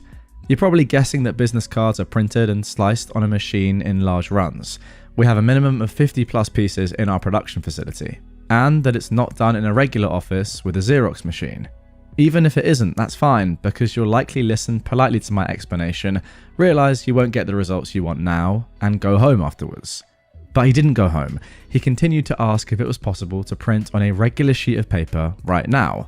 I, knowing the tricks of Xerox, said that no, double-sided printing of business cards will not work. It prints with a shift of a few millimeters, and if you adjust the layout of business cards to this shift, you'd just be freaking tired of moving this trash by a millimeter on the screen, but the result won't be achieved, and the color will definitely not be the same. He continued to insist that he needed these stupid business cards and asked how long it would take me to adjust this layout, to which he received a direct answer, no time, because I won't be doing it, especially now. But even after that, he didn't calm down, and he asked me to make him some that are at least one-sided. To make him finally go away, I actually printed him a couple of sheets of his business cards on plain paper. I'll clarify, I don't mind getting into a person's situation if they urgently need to do something to help them, even if working hours are over, but this guy came in with a blissful smile and a pile of questions, not giving a frick about the fact that it's not my working hours. What killed me was when he started asking irrelevant questions, like, where do you go to college? Again, nothing wrong with small talk, but not at 10 p.m. I realised he's a total jerk, and at this pace, he's going to sit here until he's tongue-tied or ends up starting to hit on me. I asked him if he'd take these papers, which he didn't like the colour of course, and he said no.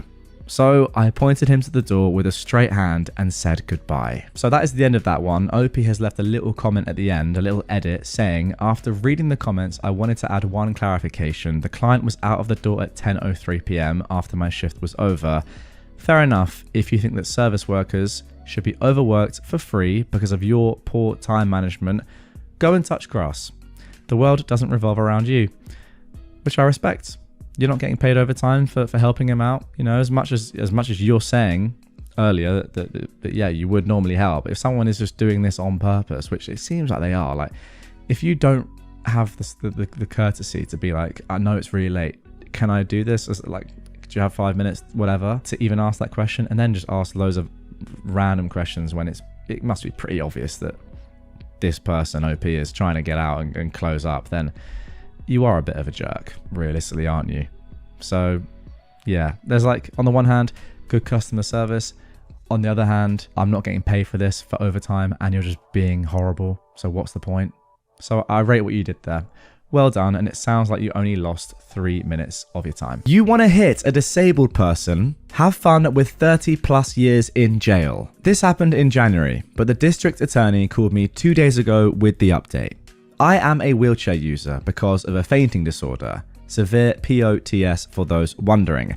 Now, POTS stands for postural tachycardia syndrome, when your heart rate increases very quickly after getting up from sitting or lying down, often making you feel dizzy or lightheaded. Okay, I didn't know that. There's currently actually no cure as well. Well, firstly, OP, I'm very sorry that you suffer from that. Anyway, let's get back into the story. I came home from work to see a car parked right under a no parking fire lane and on the sidewalk. It blocked the way into my apartment and I had to leave the wheelchair in my car. I started taking photos of the car because this had been an issue with the owner for months. My landlord had told me to get photos of it and email them to him every time she did it after I mentioned it in passing. While taking a photo, the owner came out of her apartment to scream at me. I stayed calm and I tried to walk into my apartment. She got in my face to continue screaming and by reflex, I just shoved her back. She then grabbed me by the throat and began to punch me. After a minute, my neighbours and roommate, who were having a smoke, came running and got her off of me. Police were called. Paramedics showed up because my neck was bleeding, she had acrylic nails, and I ended up going to the ER because I had a syncope episode while the paramedics were there. Now again, a syncope is another word for fainting or passing out. I wasn't sure about that, but there we go. Someone is considered to have syncope if they become unconscious and go limp, then soon recover. I decided to press charges, thinking I'd just get an aggravated assault or something. I made sure that they got her while she was home because I knew she had a gun on the wall despite being a convicted felon. When the police went to arrest her, they found that the car was stolen without insurance, she didn't have a license, there were used needles all over the apartment with her 8-year-old child, and the gun was also marked stolen. The child is in foster care and she is now in jail without bond. The DA said that her child recorded it. She apparently told her to, and it was already ruled as an assault because of the overwhelming proof, plus the 7 counts of assault she's gotten in the past 5 years already. Oh my goodness. Had I gotten her nailed with it outside her home, she would have only gotten probation, since she was a parent. But now she's lost her kid, her home, her car, and she's going to be in jail for about 30 years or more, depending on what the state charges her with for the drugs. Wow. I mean, wow. Just coming out of your house and grabbing someone by the throat and punching them in the face. What sort of person does that? It's just insane. I'm not entirely sure, to be honest, if this revenge is nuclear. I think it's more just like the justice that this woman deserved. Like, yeah, 30 years is a lot, but that's the way she's lived her life. She's done so many illegal things that she deserves 30 years. Like, I think nuclear would be if you had grabbed her by the throat and then just killed her. That probably would be more nuclear. But yeah, being realistic, I think that this is completely legitimate, and, you know, the law has said she deserves to go to jail for 30 years or more. That's not nuclear, that's just justice. I'm not sure what the damage was to you in the end. You didn't actually say how badly you were damaged. I mean, you went to the ER, but were you there for a while or not? I'm not sure. I mean, your neck was bleeding, that's never good. But it sounds to me as if you did society a favor by taking this hit. Yeah, it wasn't a good thing for you. And whether or not you stayed in the ER for a long time or not, it's terrible. However, getting this woman off the streets, out of society and into jail for that length of time is a great thing. You had to sacrifice your neck, but it was worth it. Wow. What a terrible, terrible woman. Let's move on to the second story. Now moving on to our next revenge story. I got poisoned by my old job. I called in my dad, outed them for illegal practices, caused my 2 brothers that worked with me to quit with me, and plunged their store down their ranking lists. Now I warn everyone not to buy anything from there. This is going to be a long one, so settle down, friends, as I tell you the horrors of this danged store. So, I, a 21-year-old man, used to work at a particular chain of southern grocery stores that sounds like the word Pringles. I worked at their stores from age 18 to 21, and I only quit last year. I'm turning 22 in July. So yeah, these stores were the only places I ever worked. I don't want to get into all the nasty details or we'd be here for years, but this corporation is so messed up and corrupt. They did everything from shuffling around sexual offenders from store to store to firing people based off of race and religion. I myself got harassed a ton by another worker and several recurring customers, and nothing was ever done about it. But that's a different story. Now, on to why I quit from the first store.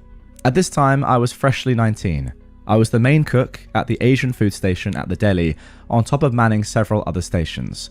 I was kneeling down to get the sauces from a low fridge when I breathed in, and I felt something hit me in the back of the brain. I was thrown off for a second, but I figured I was fine. They had an outside contractor in our area doing some work, so I just assumed that I caught a whiff of a cleaner that he was working with. I picked up the wok of orange chicken I'd been making, and I brought it up to the serving station and put it up, when one of the servers, a very sweet elderly woman, asked if I was okay, looking very concerned. I still felt fine at the moment, so I said yes, but that was it, for the moment. I immediately felt the worst brain haze I'd ever felt. My feet went out from under me and my vision went completely blurry. I stumbled backwards and I was able to catch myself on the counter behind me. Later on, the server told me she asked if I was okay because I hadn't only just lost all my colour, I'd gone grey. It felt like all my balance was gone. I worked with two of my brothers at the same location and one of them came running to help me stand. I had vague memories of my brother helping me walk to the indoor cafe, but my head was literally lulling in circles. I couldn't keep it upright. I think I almost fell on one of the managers from the front of the store. My brother made me sit down at a table and got me a cup of water. That's when I realised I was crying. My heart was pounding so hard, my entire front of my uniform was moving with it. Whatever my body was reacting to was so bad, it was overwhelming it. I felt like I couldn't move. I was just sunk into the chair, crying. I tried to pick up the cup, and my brother had to come back to help me take a drink. At this point, I was panicking. A fact about the kitchen that I, as the head chef, was painfully aware of: we had a gas-run pizza oven, a really old gas-run oven. A gas-run oven that you had to kick to get all 4 burners to get on. I'll tell you now though, that wasn't a gas leak, but that's where my brain immediately went to, especially since they refused to do maintenance on that oven, or the gas-run open flame woks, one machine away from said oven. This whole time I felt like I wanted to throw up, but at the same time I couldn't. The supervisor told my brother he had to stop checking on me and that he'd get in trouble if he kept checking. The supervisor and other members of morning shift, I was a night shifter, my other night shifters know how it is, well, they were treating me like I was exaggerating. One of them came over, one of whom I particularly hated because she looked down on everyone, and started baby talking about how some people are just weaker than others. This whole time I was panicking and telling her I wasn't exaggerating, and everyone else needed to leave the deli until we figured out what it was. And it was affecting me so badly, it had been an hour and my body was still panicking. It was bad. She though just brushed me aside and left again. That's when I realised they weren't going to investigate what happened to me at all. And they were going to keep everyone, including my 2 brothers, working in the same area I just got affected in. That's when our absolute hero shows up. The nearby McDonald's manager. A sick dude around the same age as me that regularly got food at the deli. I'd served him a few times. He'd been sitting in the cafe on his lunch break from his job when he saw me. He immediately came over and asked what was wrong, as we were on bro terms. I gave him a breakdown on what was going on and he went over to check it out. He came back and said that he didn't smell a gas leak, but I was definitely displaying concerning signs. So, without linking himself to me, he went up to the front of the store and basically demanded they do something about it. However, the front management realised it must have been me, so their solution, not to find out what did this to me, to take me from the cafe, drag me up to the management office and sit me in a swivel chair so they could keep an eye on me. That's right, they sat a dude that couldn't balance on his own in a swivel chair next to a desk corner. They proceeded to completely ignore me and not let my brothers come into the office to talk to me, and I was still panicking about the fact that the other workers could breathe in whatever I had done. I was finally able to coordinate enough to pull my phone out of my apron pocket and text my dad. I texted him a very short list of PowerPoints of what happened, and he asked a few questions about why my management was acting like they were, which all I could say was, I don't know. Now, this wasn't my proudest moment. A 19-year-old guy who'd been crying for over an hour and couldn't stop, texting his dad, I don't know what's happening, Dad, but I'm scared and I need you. You know what, bro? I've got to interject here and say respect for sending that message. That just shows that you're not too proud. I mean, people that are too proud wouldn't send that message. People that, have too much of an ego, even when they clearly need as much help as they can. I mean, who knows at this point? You might have been dying. I mean, we'll get on to more of the story in a second, but you've got to send these messages and not let your pride get in the way. So yeah, you shouldn't say that you're not proud. You should actually say that you're proud of not being too proud to send a message like that, if that makes sense. Anyway, let's get back into it. My dad told me he was on his way and to clock out. I told the managers my dad was coming and I needed to clock out. At this point, they were acting annoyed with me, especially the store owner. I could talk for days about how terrible the store managers were, so they were glad I was leaving. They offered to help me walk to the time clock. I should have taken their offer, but I was so angry and disappointed I refused, and I just held onto the front desk and shelving as I got to the clock out room. I clocked out and I stumbled my way back to the area I worked at to get my stuff. I had to bring my own supplies to work because they never gave us new equipment, so I had a whole backpack I needed to grab.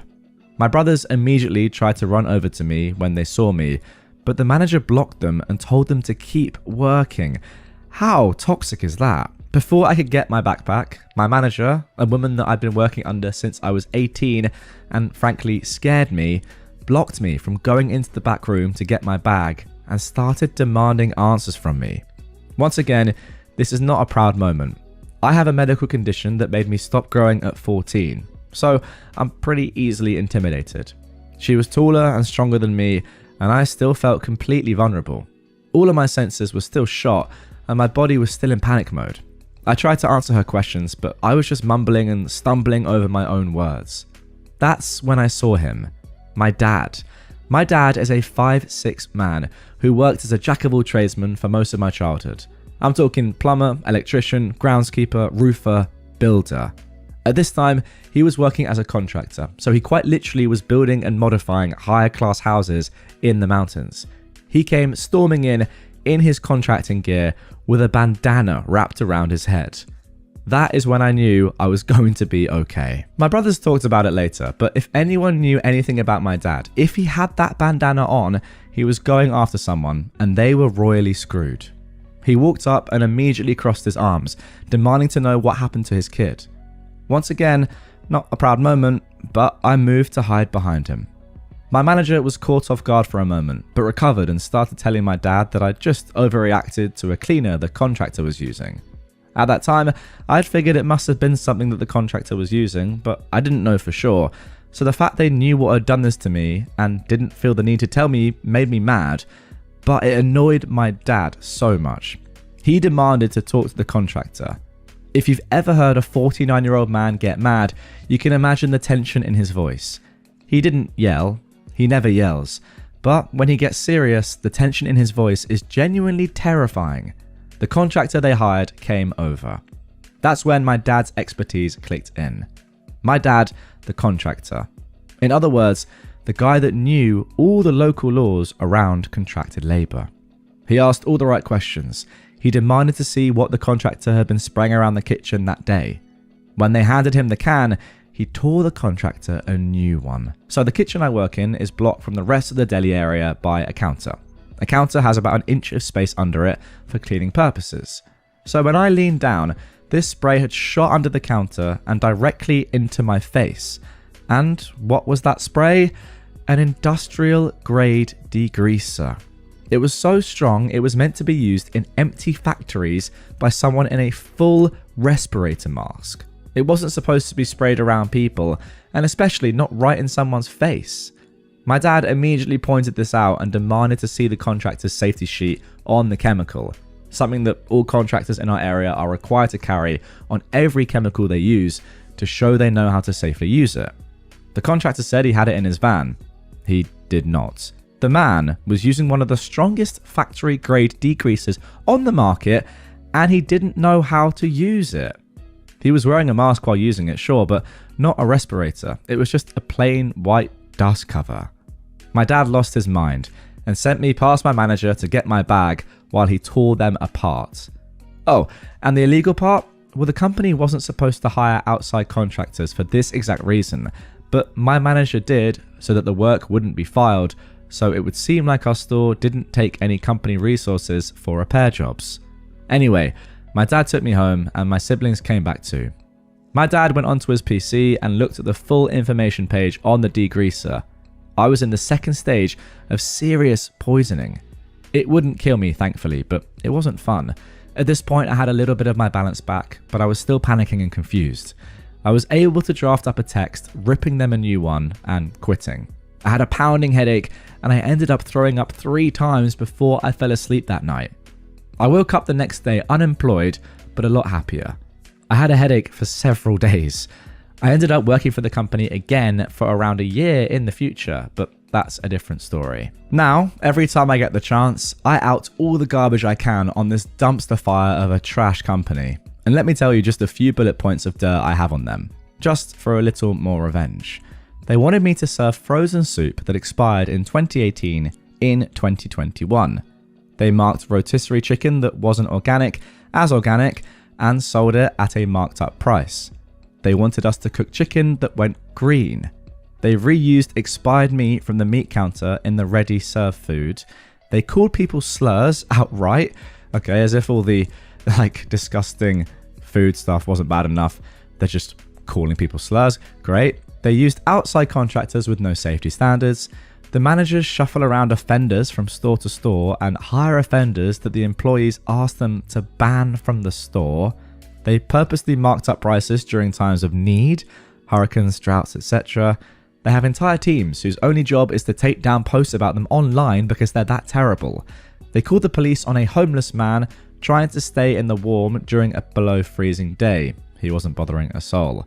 They didn't update the equipment, leading to several injuries. 2 of my co-workers lost large parts of their fingers.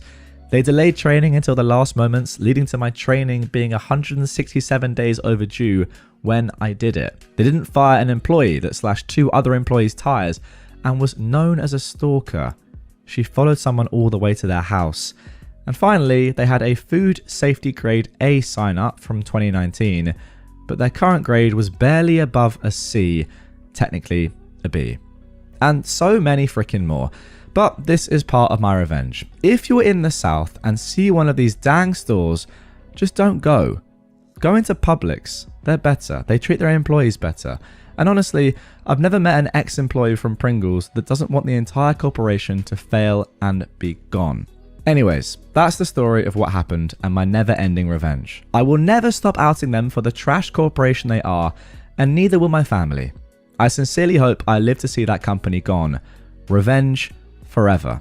Sincerely, a man that hates that corporation with his entire being. Wow, there we go. Great story. Yeah, it was a long one, but I love the long ones. A lot of context in there. The story was great. And I think the first thing I need to do, and I don't live in America, so I've actually never heard of this store, but just looking through the comments, and I'm allowed to say this because I'm not the one that's accusing this store of doing anything in particular or, having these sort of practices where they let their staff just call people slurs or whatever to one another or employ offenders, etc. But it looks to me like the name of the store is called Ingles. I've not heard of it. Those of you in America, let me know if I'm right or not. But yeah, apparently it's a pretty small chain, only a little over 200 locations. But I can say this: avoid it. I'm not in danger of anyone saying to me that I've made some defamatory remarks or anything that's too incriminating. But just from what I'm seeing here, avoid this store like the plague. Let me make sure it's called Ingles. Yeah, I'm not going to be sued for that. But there we go. That is the name of the store, apparently.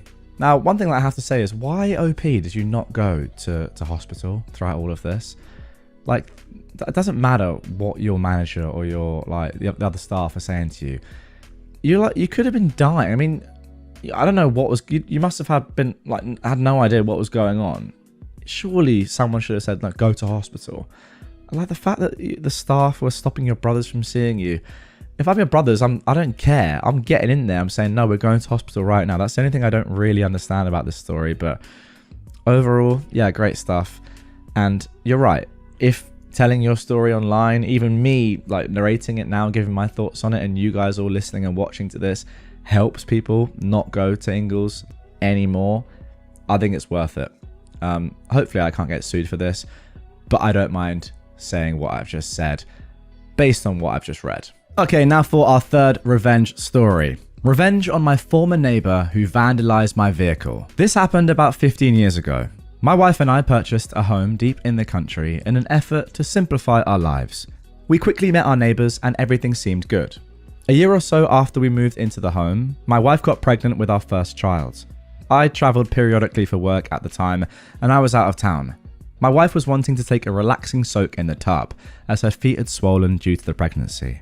As she was trying to relax, the neighbor's dog was barking incessantly. The dog was a large breed and had a big bark. This went on and on for 30 minutes or so. My wife had a pregnancy psycho moment and got out of the tub, put on her bathrobe, and screamed out the door at the neighbor to shut their barking dog up. Well, here is where the story gets pretty fun. The neighbor went full-on redneck on us. They renamed their Wi-Fi SSID to, quote, "I love barking dogs." We would find random things vandalized on our property. One day I came home from work to see my wife picking stuff up from the driveway. Well, it turns out that this redneck had thrown some poorly made nail devices in our driveway in an attempt to puncture my truck's tires. The next event was truly diabolical.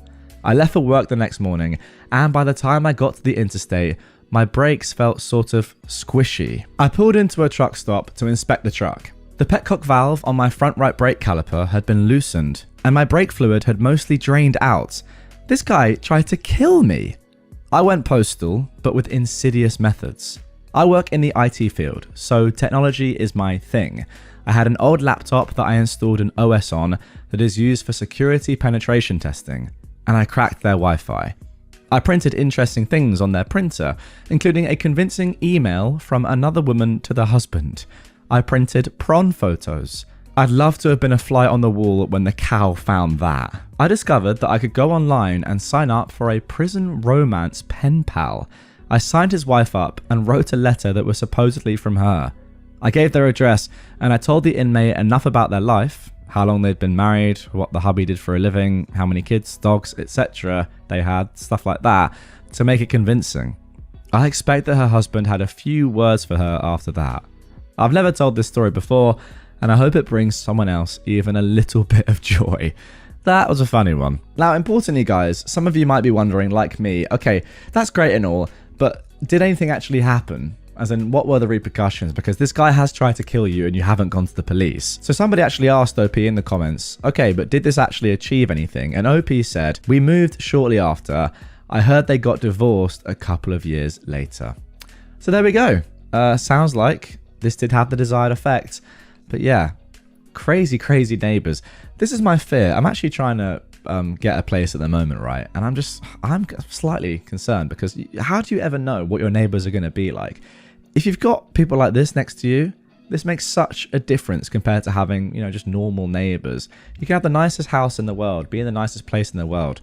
But if your neighbors are going to be like this and try and kill you, none of that really matters. So maybe I'm thinking of the worst here, but yeah, I wouldn't want to have neighbors like this, that's for sure.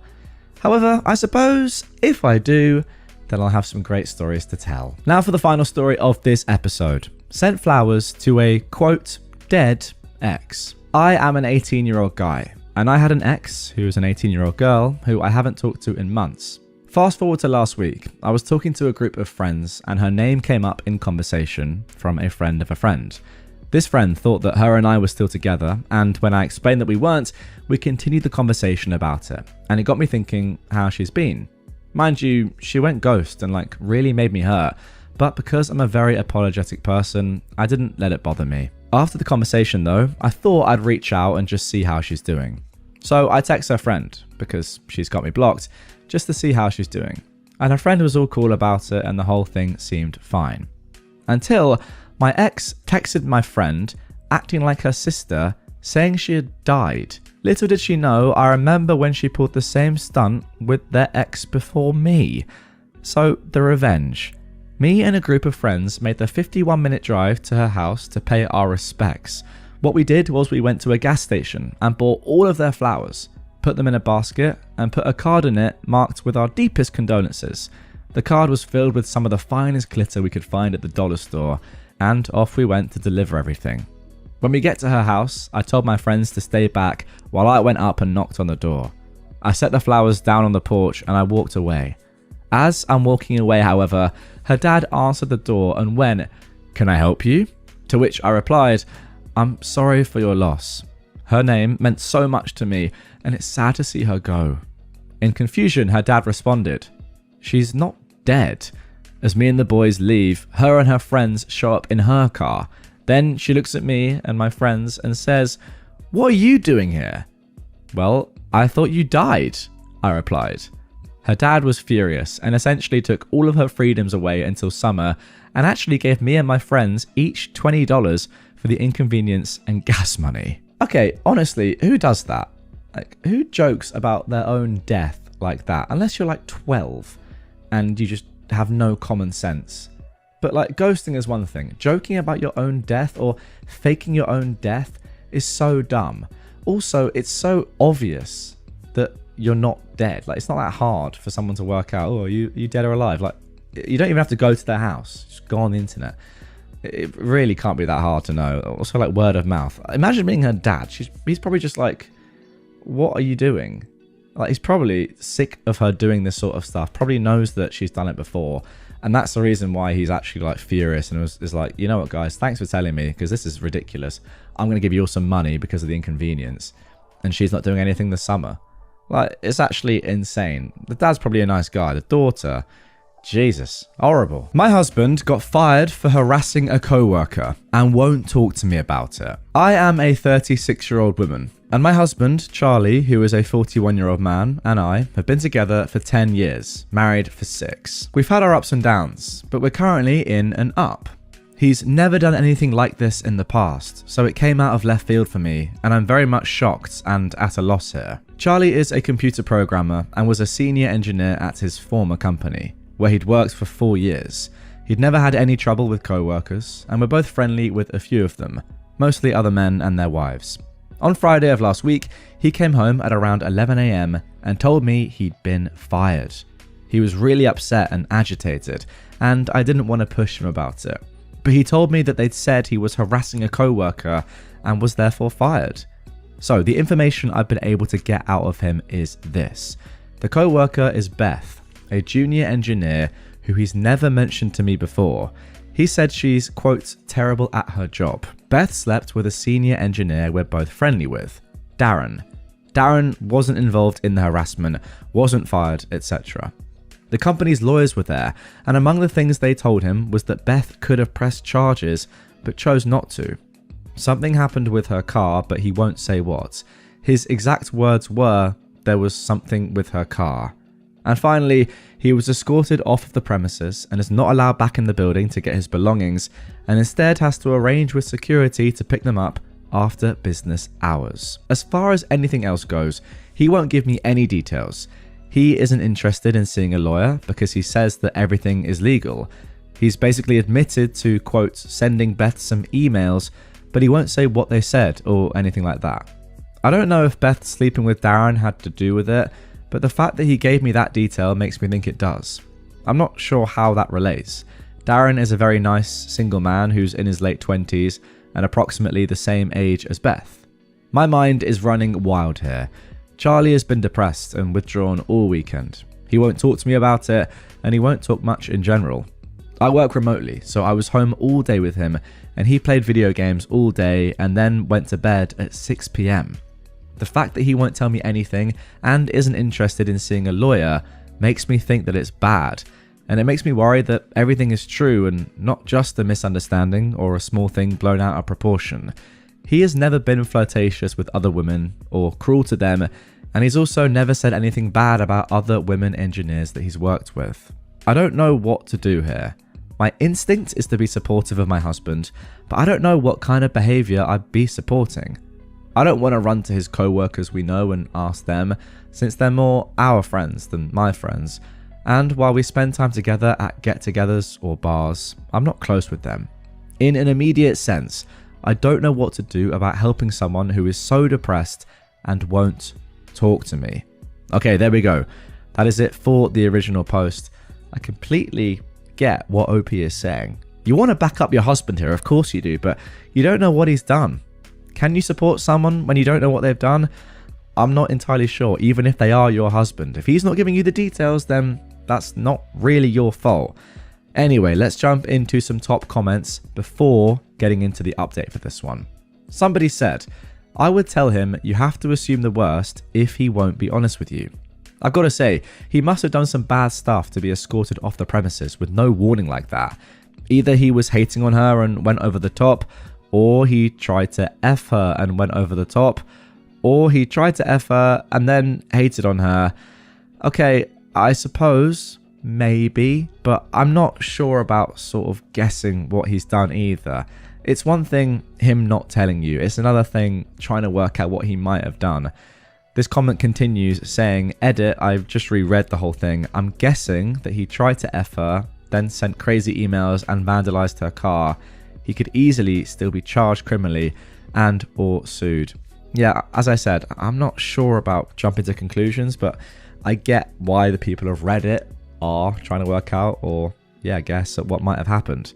Somebody else actually replied to this comment saying, I've worked at larger companies, and when they fire people, sometimes they are walked right out of the building. The reasoning is they don't want the fired person to make a scene and rock the boat.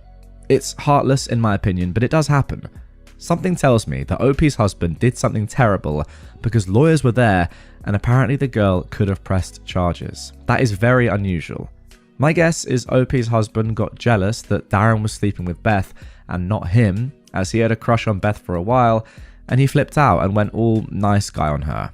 He mentioned there are emails, so there is evidence in writing as well. This does not bode well for OP. Again, I can't really argue with this comment, and this does seem pretty reasonable. I'm just not sure that I want to go there and say what might have happened. I mean, maybe I'm sort of doing a little bit of a cop-out there because I know there is an update to come, but just my opinion. Anyway, one final comment said this. Seeing as it got so far that he's been fired and he doesn't want to fight it, it sounds like the allegations are probably true. The fact that he brings up Darren makes it seem like he's harassed her as a result of sexual jealousy. Does he usually shut down conversation on things? Does he usually keep things from you? I'd be very cautious about what he's hiding and what it means for you and your relationship. Even if it's not sexual and it's just plain old harassment, do you want to be with a grown man who harasses young women to the point he gets fired? It's a good point. I mean, you know, he's 41. Beth is, in her late 20s. Yeah, you don't want to be with somebody that does this sort of thing, obviously. I mean, no matter what the age of everyone involved is. But anyway, let's, with that all being said, get straight into the update of this one, which was actually posted the next day. By the way, I'm not disagreeing with any of these comments, and what they're saying is probably accurate. Let's be honest. I just wouldn't jump to that conclusion straight away because, you know, we're just guessing. We don't really know. But let's see what actually did happen in the update. OP says, my thread was locked before I was able to respond to any of the comments, but I was able to read them this morning. I got up at 5:30 to go to the gym before work, and my husband was still awake playing video games. I presented him with the very good idea that somebody suggested of sending me an email with the details, but that it wasn't acceptable to shut me out of this situation since it affects me too. His response was basically, the paperwork is in my car. Go get it if you want to read it. I asked him to go and get it so we could look at it together, and he said, you're going to believe what you want anyway. All of this is unusual for our marriage because I'm a pretty patient person, I think. We went out to the car together and he got in, handed me the papers and left. Well, that is not a good sign. For about 2 hours, I was panicked because I didn't know where he went, if he was okay, if he was thinking of hurting himself. But his mum texted me at 9 saying he was over there, asking me what happened, if everything is okay, etc. His parents live about 15 minutes away, and I guess he told her he's going to be staying there. So, The paperwork. According to the paperwork, he sent Beth multiple harassing emails from anonymous email accounts. The emails are printed out and attached. He apparently did this while at work, and they've been monitoring his user account for 3 months. The emails aren't sexual or romantic in nature, and they're all anonymous, and about how she sucks at her job, wouldn't be there if she wasn't a woman, how she should quit before she gets fired, and how everyone in the office hates her. He made fake user accounts for his company's product that she works on and submitted bad reviews of her work. He also did this while logged in at work. He sent an anonymous email to her boss saying that she was sleeping with a senior engineer on another project. He put a gun catalogue on the windshield of her car. I don't know what this gesture means, but I obviously understand that it was meant to be threatening. Unfortunately, inside was a subscription card that the company auto-filled with his name and address. She also says she's been harassed for the same length of time, about 3 months, on Twitter. He only logged into one Twitter account that harassed her at work, so they can only say that one was him, all telling her to quit her job. So I don't know what to do now. This is all terrifying to me, and I feel so bad for this woman. I have no idea what this is all about. He works with other female engineers, he's worked with male engineers who don't pull their weight, and he's never done anything like this. I would have bet $1 million that he'd never do anything like this. He's at his parents right now, and I don't know what my next move here could possibly be. This is so scary and out of left field to me. Goodness me, there we go. That is it for the update. Let's jump into some final comments. OP's actually added a little bit more information first of all before I give my final thoughts. So OP said this in the comments down below. I forgot to mention this paperwork is copied from the original and was signed by both him and his company. I don't know if that's a full admission, but it seems damning either way. Somebody said in response to this, time to sit your husband down and give an ultimatum. He needs to give you his side of the story or you two are done. This is clearly a Jekyll and Hyde thing going on. Somebody else said, your husband needs serious therapy. What you describe as absolutely abhorrent behaviour. If he is unwilling to get help about this or do anything to convince you that he understands how wrong what he did is, you should seriously consider getting as far away from this man as you can. What he did is evil. Okay, there we go. That is it for the first story of this episode. And that's kind of the reason why I didn't really want to jump to conclusions, because yes, what we've seen there is disgusting. I'm not taking away from that fact, but there was no like sexual stuff in there, which a lot of people were saying in the comments in the original post. I mean, doesn't really change the fact that you've got to leave your husband, right? Like, what is he doing? Also, why is he doing this? This is the main thing that's just so weird. Like, what's happened here in his mind for him to do this? To be honest, it doesn't really matter, but you can't be with someone like this. If he's doing this to a younger woman, I mean, you're a younger woman than him, so who knows? He could easily at some point in your lives together act like that with you. It's too scary, right? You got to get out of there. The cyber harassment is one thing, but leaving your name and address in a gun catalogue that you put on someone's car, I mean, leaving the name and address is stupid, but a gun catalogue on someone's car? Now, I'm not entirely sure whether that's like him saying to her, I'm threatening you with, a gun, or perhaps he wanted that to be found by, another member of staff on her car. Depends what sort of state this is in. Like, if that happened in the UK, it feels like he might have been trying to set her up a little bit, but all the comments, and I presume all of you guys are saying that no, actually, like, that's just threatening that, he wants to shoot her or something, which is just crazy. Like, again, I know I've said this so many times on the channel, but it's so weird to me how some people can seem so normal. Like, you've been together with this guy for 10 years, married for 6, OP, yet behind closed doors, or not even behind closed doors, at their place of work, they have so much hatred for this one woman for apparently no reason that they would threaten their life. Like, it's insane. And yeah, ultimately, you got to get out of there. Now for our second story of this episode. My ex turned up last night drunk. Tomorrow is his wedding day. Should I tell his soon-to-be wife? I was with my ex for 2 years. It wasn't the best relationship, and we broke up because I moved for uni and just didn't want to be with him anymore. It's been almost 5 years since we broke up, and I'm engaged to be married with my fiance, who is absolutely my soulmate. Yesterday evening at around 10 o'clock, he rang our doorbell drunk. His bachelor party was in the city I live in and he came to see me. When my fiance opened the door, my ex just started sobbing, saying that he couldn't believe he, my fiance, was real or something like that. We took him into the apartment because he didn't look dangerous. He just vocally vomited before he actually vomited in our bath. What I could gather is that he was still very hurt because of our breakup, that he thinks that we could have made it work, and he regrets treating me badly. He then threw up again and called an Uber to his hotel. It was very surreal. He was fine. We fed him waffles to sober him up and told him to write to us when he was in his hotel to make sure he didn't die or something. I was left with a weird feeling, almost dirty. I'm thinking of contacting his soon-to-be wife. Or should I call him to encourage him to tell that to his fiancée? Or should I not do anything and let this just be an anecdote for my future? Wow. Very, very interesting. I don't know about this one. I really don't. I personally think you have to tell her. You have to tell her. Because if you don't, then you know that he's going into this relationship, into this wedding, into this marriage, not fully in it, right? Like, he's still got regrets. Do you want to be married to somebody that has regrets over their past and that is still, like, as soon as they have a bit of alcohol, thinking about their ex? No. So I think you owe it to her to tell her. I know it's not your place, but also, like, put yourself in her shoes. Anyway, let's see what the people of Reddit had to say about this. Somebody said, wow, interesting. They said exactly the same thing I've just said. Put yourself in his wife's shoes. Would you want to sign your life away to this person? OP replied, I guess I'd want to know, but I would also prefer my partner to tell me that. Yeah, I agree.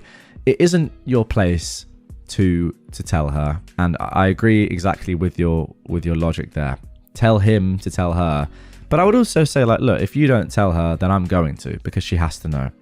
Somebody else said, well, would he tell her though? Like, why would he tell her? By telling her yourself, you risk not being believed or coming across as petty, but at least you know somebody tried to warn her. Now, OP left a little edit and a couple of updates below this. First of all, she said, thanks for all the feedback. It seems like Reddit is as split on this as I am.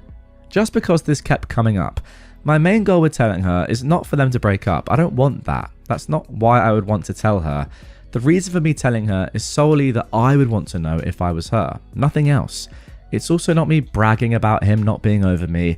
That's not something I care about. And I wonder how some of you twisted it into that. Also, a tiny update. I decided that contacting the bride was the wrong move because we are not friends. However, I sent his sister, an old friend of mine, a message basically saying to talk to her brother because he appeared at my door drunk and distressed and to make sure he was okay. She thanked me for the message and apologized profusely because my ex had been apparently acting a fool for a few weeks now leading up to his wedding. She asked me if I was okay and if her brother had gone back to the hotel room because they couldn't find him. I told her he'd Ubered home and had written to us that he had arrived in his room at around 11:30 p.m. She thanked me again and I haven't heard from her since. Oh, and another update. His sister called me again to ask me if he'd come by or said anything about his whereabouts. Apparently, he didn't show for the wedding. Oh my goodness. Apparently, he didn't show for the wedding and nobody knows where he is. So, me telling the fiancé is now obsolete. Goodness me. Okay, so that update came, I presume, the next day on the wedding day. I forget that this is all happening very, very quickly and the night before the wedding. Jesus. Alright, somebody said in the comments down below, you and your fiancé handled every bit of this as graciously as anyone could expect. Contacting his sister was the best move you could have made. Somebody said, oh dang, he ran out on the wedding. That girl dodged a major bullet. And finally someone said, holy heck, the edits. I hope he's okay. Please update us if they find him. I mean, yeah, that is true. Like, it's not just that he ran out on the wedding. Nobody's actually seen him, I suppose, since he left your house, OP. So, yeah, I hope he's all right. To be honest, it does sound... I know this is obviously like a crazy event and very, very distressing for the wife-to-be, but I think in the long term, it's probably a good thing these guys didn't get married. Anyway, 10 days later, we got this final update. Long story short, he bailed. He decided he did not want to commit to his fiancée, bailed, and days later called to break off the engagement. A few more details. After his sister and I talked, my ex's fiancée reached out and was kind of mad. The best man had told her he went to see me. At first, she was convinced we had sex, so that took a bit of talking. I felt sorry. She was very distraught. She apologized, I apologized, and I told her I wished her the best. Saturday, I received a call from the sister. Apparently, the ex reappeared. He went all the way to France. I'm not actually sure where this is happening. I think it might be in England because of the word uni earlier, but I'm not entirely sure. Anyway, France, overseas, and this definitely doesn't take place in France, does it? His sister called me to apologize because my ex had stolen one of my lipsticks. I honestly hadn't noticed, but my ex admitted it to her. She PayPal'd me the money to buy myself a new one. I said I wasn't mad, and I asked her how she was and how his ex-fiancée was. On their end, everything is a mess. Yeah, I'm not surprised. Everyone is mad at him. I don't know many more details, and I kind of wasn't willing to ask, but yeah, that's it. Okay, and there we go. One final comment. He stole a lipstick? A lipstick? What? Who does that?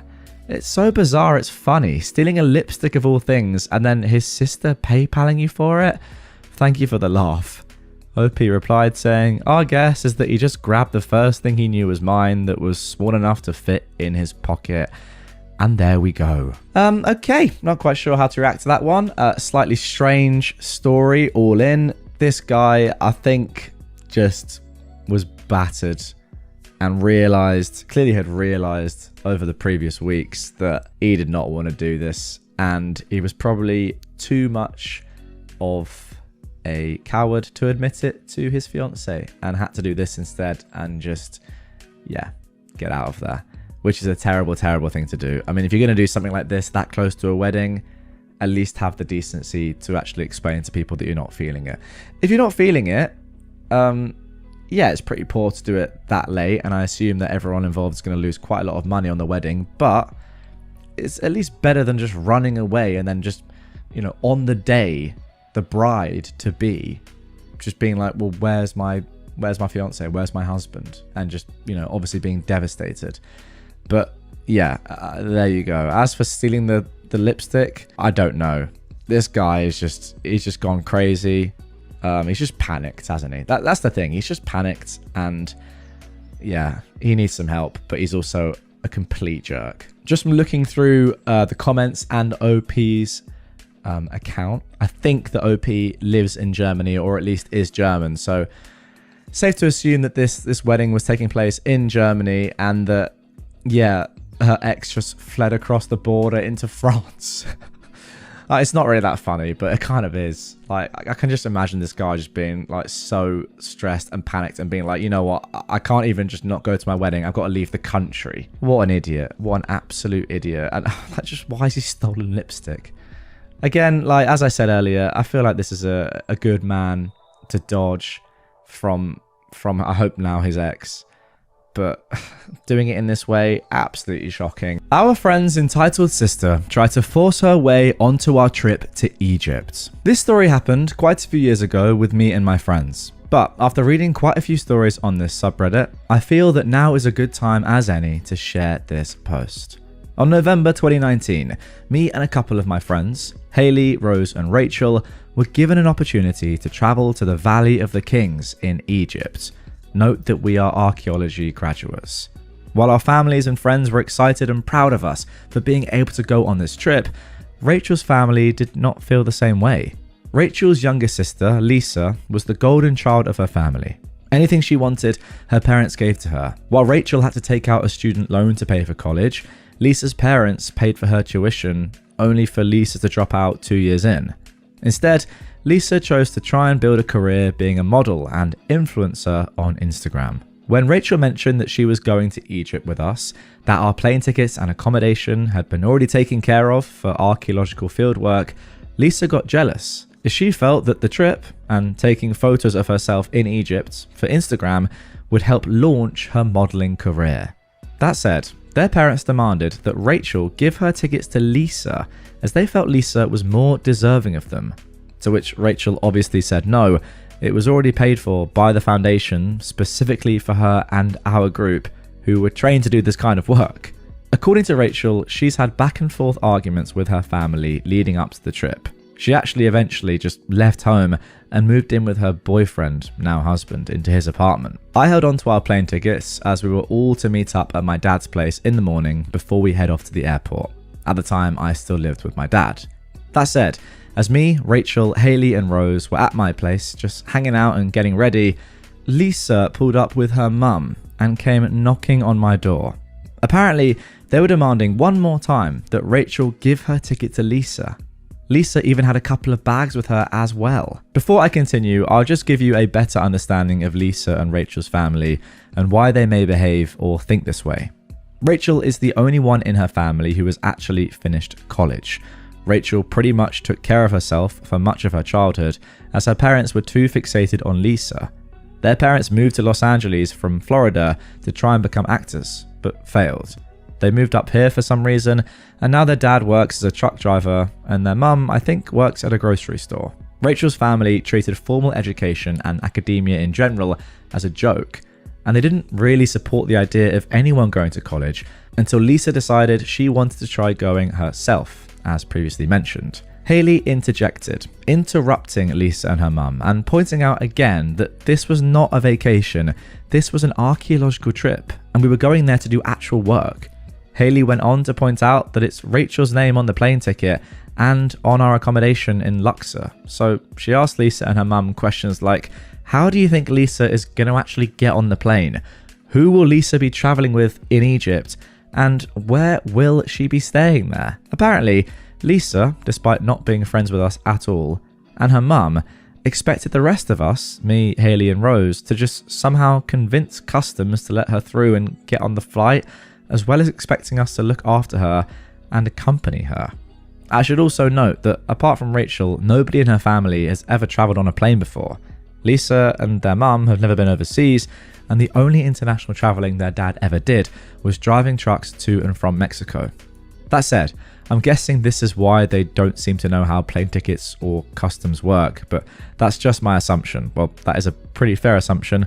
Although, on the other hand, you could just say that they seem pretty dumb anyway and may genuinely think that the name on your plane ticket doesn't matter and you can just get a ticket and use it whoever you are. I then pointed out to Lisa that if she really wants to go to Egypt, she could just buy her own tickets and book her own accommodation. However, Lisa said she didn't want to do any of that and she wanted Rachel's place on our trip, as she wanted all the expenses to be paid for and for us to accompany her, as she didn't want to travel by herself. Lisa and her mum eventually left after seeing that trying to argue and force her way onto our trip was not getting them anywhere, with the four of us, me, Haley, Rachel and Rose, thankfully flying off to Egypt. After the dig at the Valley of the Kings, we did get to go and do touristy stuff such as touring Cairo and seeing the pyramids of Giza. As for Lisa, while she still posts a lot on Instagram, she seems to have given up on a modelling and or influencer career. She's now just working in a warehouse. After the pandemic, she did get to go on vacation to Cancun though, but that is about it. Okay, and there we go. That is it for the first story of today's episode. And the one thing I will say is that I am at least happy that Lisa didn't manage to make it to Egypt and didn't manage to climb up the pyramids of Giza. In my mind, and I'm not sure why, actually I know why, it's because over the past few days I've seen at least like 2 or 3 videos of tourists scaling the pyramids. I thought Lisa might also do this. So at least she hasn't done that and defaced, you know, some of the most important landmarks there are in the world, or at least ruin them a little bit. But yeah, the audacity of both Lisa, but also just her mum, genuinely insane is all I can say. Let's move on to the second story. My entitled sister thought she could make a living breeding pugs, and she let her kids live in the filth because of her dog hoarding. So to start this one off, OP has left an edit right at the top saying this: I'm already getting hate for this post, and believe me, I don't blame anyone for it. I was spineless back then. I wanted to call CPS or something, but anytime I even so much as mused about it, the family laid into me. So I focused more on helping to take care of the dogs and kids. But my sister's increasing toxicity only made it worse. And by the time I did take action, it was after my sister was finally evicted. I'm not asking anyone to see me as a hero here. I was a coward. But what I'm posting is 100% the truth. Okay, so there we go. Now let's get into the post.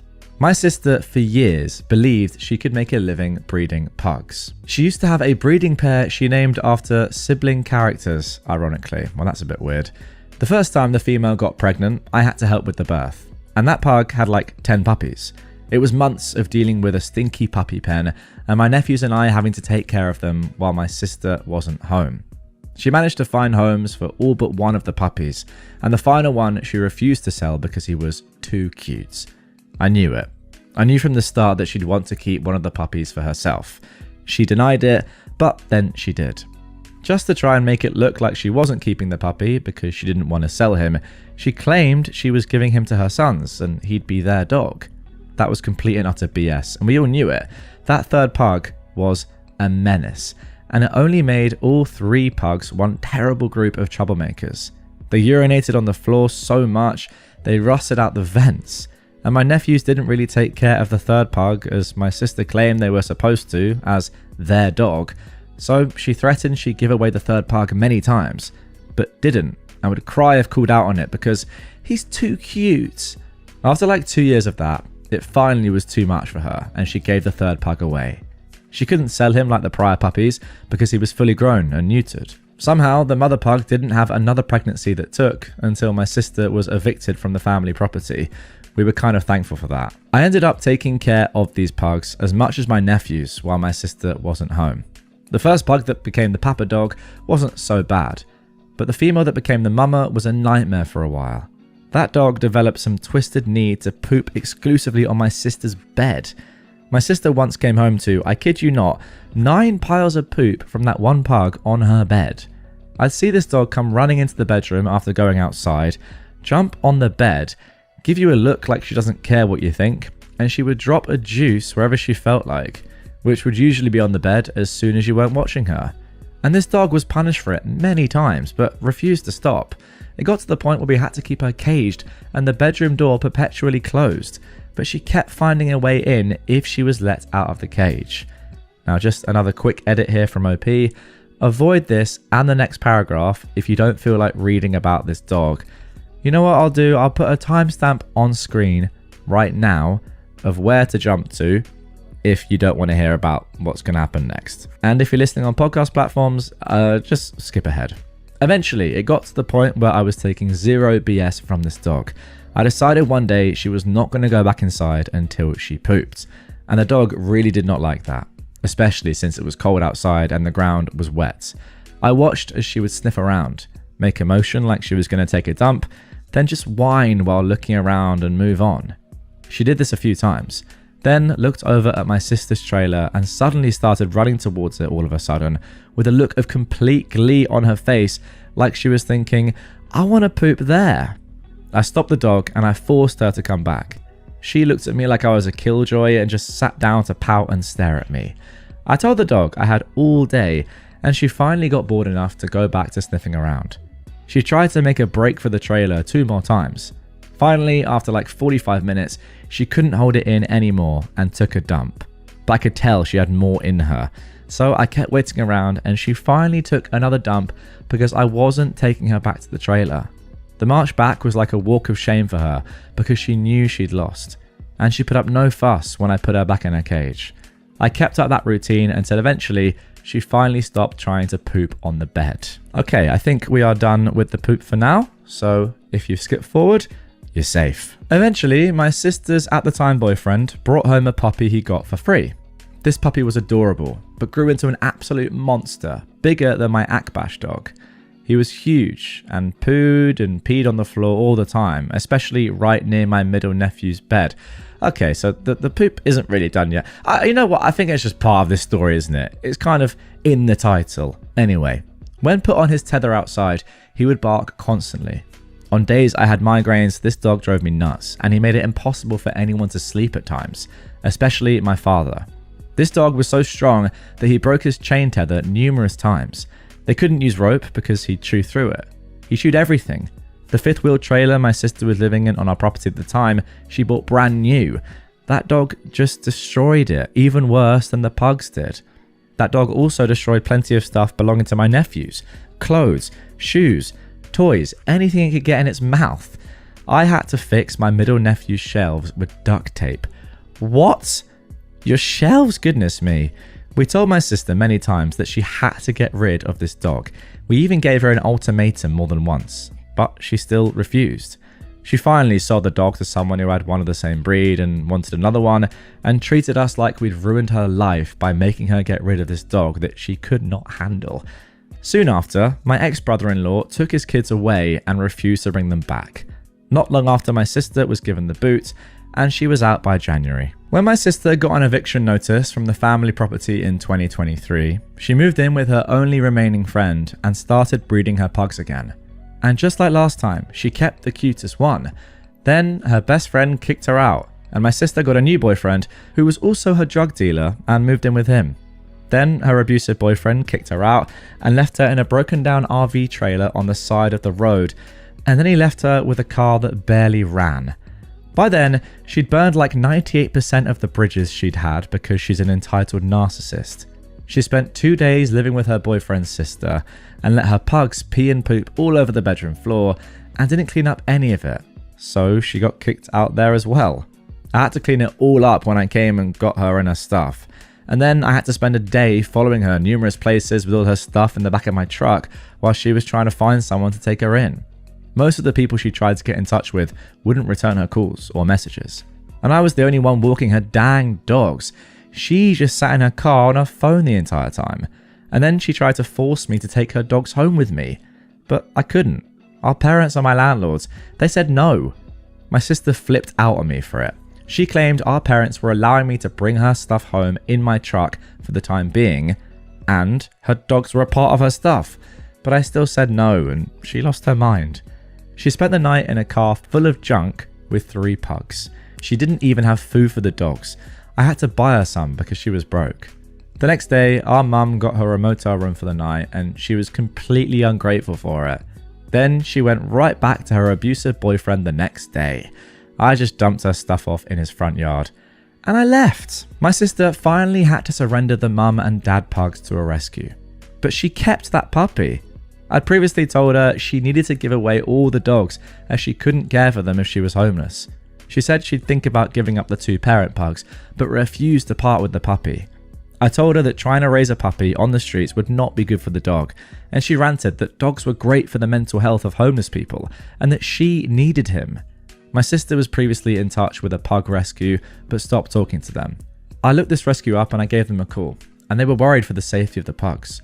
So worried that they called me back to ask for or tell me updates on the situation. Eventually they called me and said my sister had surrendered the 2 parent dogs to them and they gave her $100 each for them. I don't know if that was a normal thing to do or if my sister maybe extorted money for the dogs since they were pure breeds and a breeding pair. They didn't clarify. But both dogs were highly adoptable, they told me, and likely found homes fairly quickly, if not even maybe sent to the same home. My sister also had a tabby cat that she couldn't take care of and begged I take him. Not only did I take in the cat, I refused to return him to her later. He loves it here and he was raised here. When I brought him home, he started purring the second I pulled in the driveway, and I mean aggressively purring. He couldn't see where we were because he was in his carrier, but he knew by smell. As soon as I let him out of the carrier, he was running around the yard like, "I'm home." My sister previously took him to live in a drug den with her abusive boyfriend and would take him right back into that sort of life if I'd let her. I recently had him chipped and registered in my name just to keep her from taking him away. She's an animal hoarder. She'll keep dogs and cats and then just won't clean up after them. And if she has the money or the room, she'll get more. Over 20 years ago, she was living in an old manufactured home with 20 cats that she was letting pee and poop all over the place. I had to clean it all up for her many times because she wouldn't do anything. And when called out on it, she'd cry and say the cats were like her babies. I tell you, you don't know nothing about cleaning cat poop till you've had to use a shovel. Oh my god. Those cats were just pooping on top of more poop. It was like shoveling moist clay. At least I clean up after my cats. Recently, my sister showed up wanting her cat back, and I kicked her off the property. She threatened to report me, but she hasn't. Probably because we know she's doing meth and crack and doesn't want cops snooping around. When she wasn't looking, I saw the cat run away from her and hide under my house. And normally he's friendly with everybody. Then he started following me and meowing like mad. He did not want to go with her. Okay, there we go. That is the end of that marathon story. I'm not quite sure how to react to that. Whether to feel like this woman is just completely ridiculous, or I don't even know if she is entitled. I think she's just like mentally ill. Obviously loves animals, but in like a disgusting way that isn't for like the love of the animal itself. It's for how she feels and what animals can do for her. You know, she doesn't care if her animals are living in like manure. She just likes the way that it makes her feel having lots of animals around and lots of pets that she doesn't care for. Like, obviously she's got a lot of stuff going on. She does a lot of drugs, which is clear even despite the fact that we were told that she does a lot of drugs. And yeah, clearly she's not right mentally. But, you know, despite all of that being said, you got to think of the animals here and how she's treating them. And the people in the comments below, and this is why OP left that edit at the beginning of this post saying, look, I know I'm getting a lot of hate in the comments. They've been saying, listen, you know that your sister is like this and she's a bad person, but you've sort of enabled this life. You've enabled her, not life, I suppose, but you've enabled her to have all these pets, and you haven't actually done anything. Like, you should have called CPS or, you know, the RSPCA in England a lot longer ago. It doesn't matter if your parents or your family are saying not to. Like, you know, you got to think about the animals here, not just your sister. I don't know, I feel a bit bad for OP. Like, you've tried so hard to help her, so you're clearly a nice person. Maybe you should have called CPS earlier, or the RSPCA, whatever you call it, the ASPCA, I think it is in America. So I don't know. What do you think in the comments down below? He should have done more, I think. But I mean, it is his sister, and clearly he wants to help. My wife returned from a work retreat with a Hickey. She swears it's a bug bite, but I'm not convinced. I'm at a loss. How do I move forward? This was originally posted on February the 21st, 2025. I, a 27-year-old man, am in a fight with my wife, who is 28. We've had fights before, but not this bad. I'm at a loss on how to proceed. For context, we're college sweethearts, married for almost 6 years. We have a daughter who is 4. Our relationship was never perfect or without challenges. We've faced some family opposition with cultural differences, but we've made it work. She's my first love and my best friend. My wife works in corporate. Her job has annual work retreats that last for about a week. This year was in Vegas. I usually arrange my work schedule and tag along with her, and we make our own trip out of it. We couldn't this year. Our daughter gets major anxiety traveling long distances. We're working on it, but she wasn't budging, and we decided to choose our battles. So I stood behind and I held down the fort at home. The change of plans was a bummer because the trip was part of us reconnecting as both a couple and as a family. My wife's work hours have taken a toll, and her work-life balance leaves much to be desired. We entertained the idea of her skipping the retreat.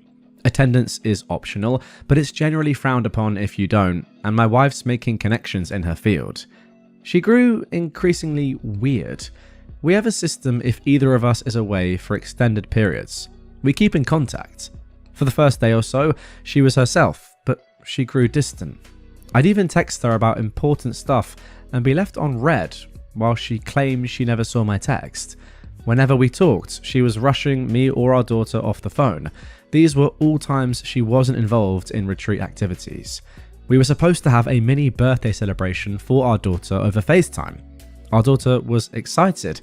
It was something my wife promised her because the retreat overlapped her actual birthday. But she backed out because she had people up to her room after a seminar. It was like she wanted my permission to break her promise to our daughter. I told her I wasn't offering that, nor making her keep her word.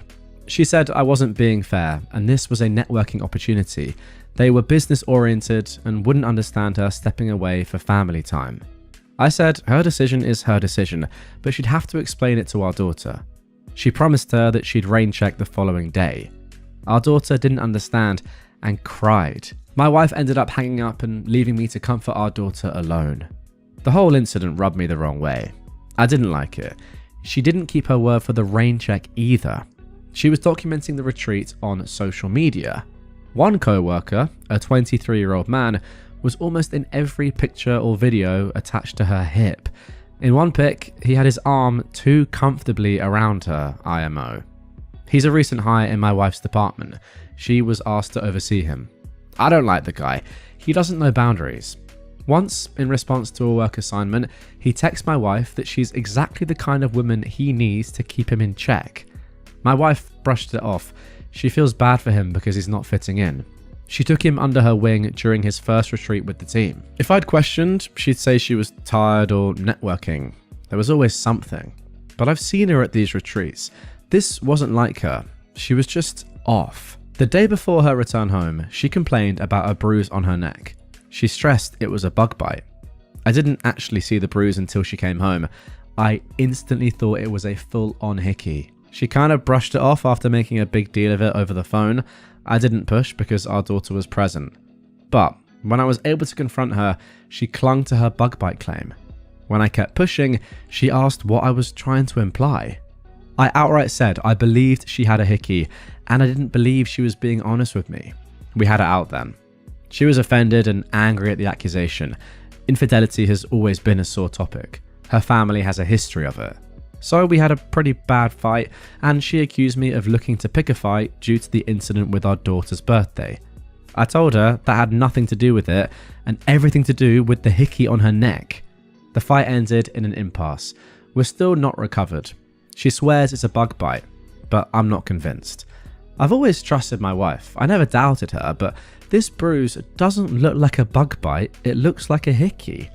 I often feel more strongly when I consider how distant and weird she was during that Vegas retreat. Now she's wearing turtlenecks, and we're caught between arguing and her dousing our daughter and me with affection. Communication usually prevails for us, but not now. I think my accusation pushed us to a new level of argument. I'm at a loss here. I really need outside perspectives. How do I move forward? There we go. That is it for the original post. Before we get into the update, let's jump into some comments and see what the people of Reddit were saying. Somebody said, I'm not saying it's impossible, but I've never gotten a bug bite that looked like a Hickey. Did she show you her phone or provide any proof that could support her innocence, or just dismiss you? The extra affection is a common move from guilt-ridden cheaters. Even if we stretch the imagination and believe it is a bug bite, she wasn't acting trustworthy, nor was she a good mother while they were in Vegas, and she needs to address and correct that. OP replied, no, I haven't had access to her phone. We usually have an open phone policy, but it's not something we've ever really done. I'm sure it will be another argument. Somebody else said, why did you go on work trips with her in the past? Did she want you to, or did you not want her to go alone? What is, and why is it necessary to have, the system when one of you is away? Whose idea was the FaceTime birthday celebration? Did she not talk to her daughter at all on her birthday, or she just couldn't do the FaceTime celebration? OP replied, work-life balance was an issue, so she'd invite me on the retreats. The system is for an extended period away from each other, like how long the retreat was, especially since we have a child now. The birthday FaceTime was my wife's idea. She promised our daughter and got her excited about it. No, she didn't talk with our daughter until she was calling to cancel. That's another reason the birthday stunt rubbed me the wrong way. Well, that, I've got to say, guys, is actually terrible. Like, not chatting to your daughter at all on her birthday is so bad. I'm going to back my own parents up here. My parents never missed one of my birthdays ever. Like, they would make sure, even if there were work trips and stuff, they wouldn't go if it was on my birthday. So, first of all, respect to them. Actually, just last year, I think, was the first time that my dad wasn't there on my birthday, I believe. And I'm 26.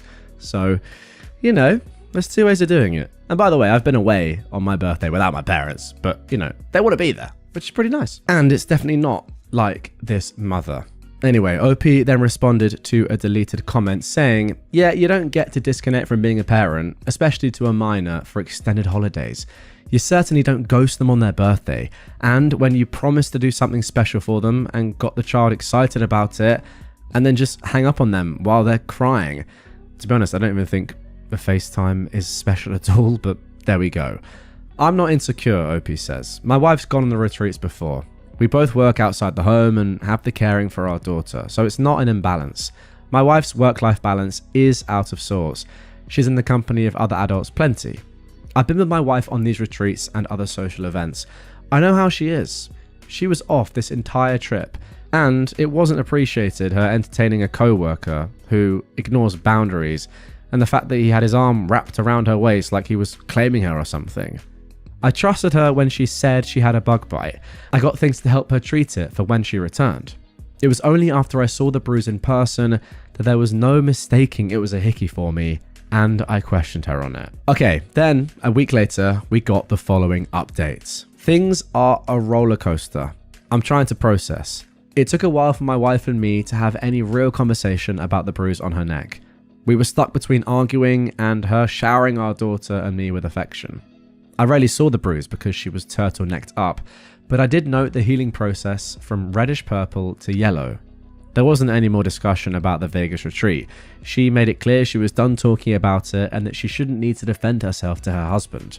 I told her she could do whatever she wanted, but I was done being treated like an idiot and I wasn't sharing a bed with someone I couldn't trust. So I moved into the guest room. Communication stopped. The silences were palpable. Even our daughter noticed. I'm not proud of that. I try keeping her out of fights. My wife came to the guest room one night and asked if we could talk. I could tell she'd been crying. She said she hated the way things were between us. She felt she was losing me either way. I told her I needed complete honesty. She confessed that she hooked up with that co-worker on our daughter's birthday. The Hickey was from him. She was lost in the heat of the moment and didn't realize he was sucking so hard on her neck. By her account, they made out while doing some on top of the clothes stuff, and then he went down on her. It stopped there because he called her by a nickname that I affectionately call her. It snapped her back to the reality of her actions. She went to splash water on her face and saw the Hickey. The guy made light of it and made a joke about the Hickey being her souvenir. She blew up on him and kicked him out of her suites. Part of the reason she was avoiding me was out of guilt. She said she's coming clean because she doesn't want to hide things anymore. I asked her why she cheated. What was it about that guy that she deemed worth risking everything? She claimed it wasn't him specifically, nor is she unhappy with our marriage. She doesn't really know how to explain it, but a part of her feels broken. The more she looks in the mirror, the more she sees her dad, who is 57. A cycle of being consumed with work, distant from his child, and the infidelity he put her mum, who is 55, through. She said her family never talked about anything openly, and how when she was growing up, her mum never addressed anything with her. I said her parents didn't make her cheat. She chose to party up with a guy who constantly disrespected our relationship. These were all her decisions, and she at any point could have chosen our family. She agreed. She wants to blame her parents, but realizes this is on her. She apologized for cheating and for entertaining the guy's advances. She said she'll do whatever it takes to repair. Go to HR, quit her job, counseling, anything. She wants to make everything right.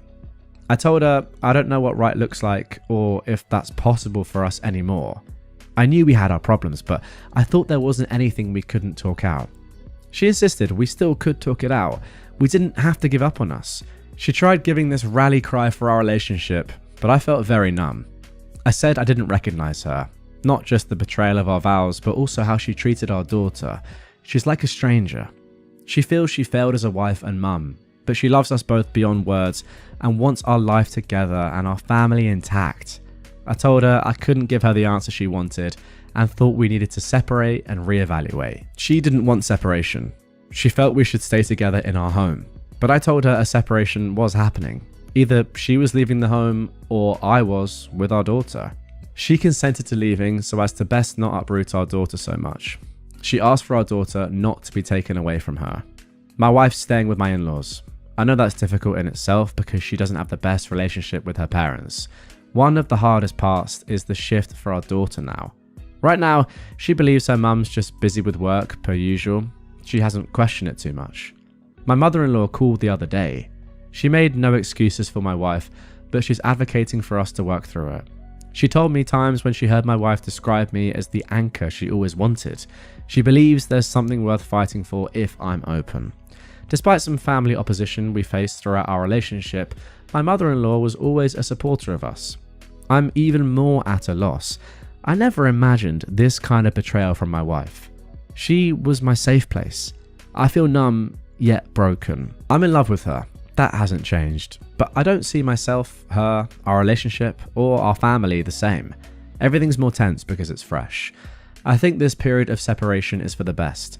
I'm not sure about divorce. I haven't let myself fully go there. I'm not set either way. I don't know where things go from here, but I'm focusing on our daughter and taking things one step at a time. I feel that's all I can do right now. Thanks again to everyone for the support. It is much appreciated. Okay, and there we go. Let's jump in to some comments before I give my final thoughts. Somebody said, it was already established that there had been line crossing with the co-worker prior to the trip, even if it wasn't physical yet. But even if there hadn't been, I've known co-workers' pet names for their significant others before when only interacting with them on a professional level. The fact that the guy both intentionally gave her a Hickey and used the pet name says a whole heck of a lot about him though. Someone willing to engage in an affair is bad enough. This guy was doing it as some kind of sick power play. I mean, that's a great point. He is 23 as well, so he's probably very immature, and I can definitely see how someone like that is, doing it for their own ego, to be like, oh, I did this. He's probably like gone and told all his mates how he broke up a relationship with an older woman, you know. Some people like that do exist. Now, somebody replied to this saying, it is also possible that it's something super common, like honey or baby, but OP said no, it's actually a specific nickname. It's not derived from her name or anything. It just summed up things I loved about her in one word. Apparently, he turned it into a sexual context. I mean, I don't want to get too far away from the real villain of the story, who is your wife, but this guy is awful. Somebody else said, one question, how close was the colleague to her to know her nickname that you use, and why did she let him this close to her literally and figuratively? Opie said, at the time I knew they had a friendship. She was asked to mentor him as he joined her department, so she took him under the wing and was supposed to be showing him the ropes. They would text and stuff and he would cross boundaries. His texts increasingly read like a guy fishing for an opportunity though. My wife shut the idea down as not even a factor for her, and I chose to trust her because I never had a reason to doubt her before. As far as the nickname, it was something only I called her, but it wasn't like a secret thing. I called her by it in front of others and our daughter. She claims the guy overheard me say it when she had me on speaker once, and he asked her about it afterwards. Okay, so I guess that leads us into a final question for OP, which ultimately has to be, do you see yourself, or do you want to get back with your wife or not? And it's a very, very tough one, but I have quite strong opinions on this just based on what I've read. Now, if she had just gone on this retreat and maybe she liked the look of this guy, and on one night she made a huge error, did what they did, and then immediately came to you and your daughter, well, maybe not your daughter, but you know what I mean, came to you and said, I can't believe it, I've done this, I'm so sorry, this is the worst thing I've ever done, etc, etc, etc, told you everything, was completely honest about it, came home from the trip, whatever. I think then and only then could there have been any potential for you to forgive her if you wanted to. I'm not saying you should, by the way. I'm saying that only under those circumstances would, in my opinion, you be able to potentially forgive her. However, the fact of the matter is that she lied to you for who knows how long.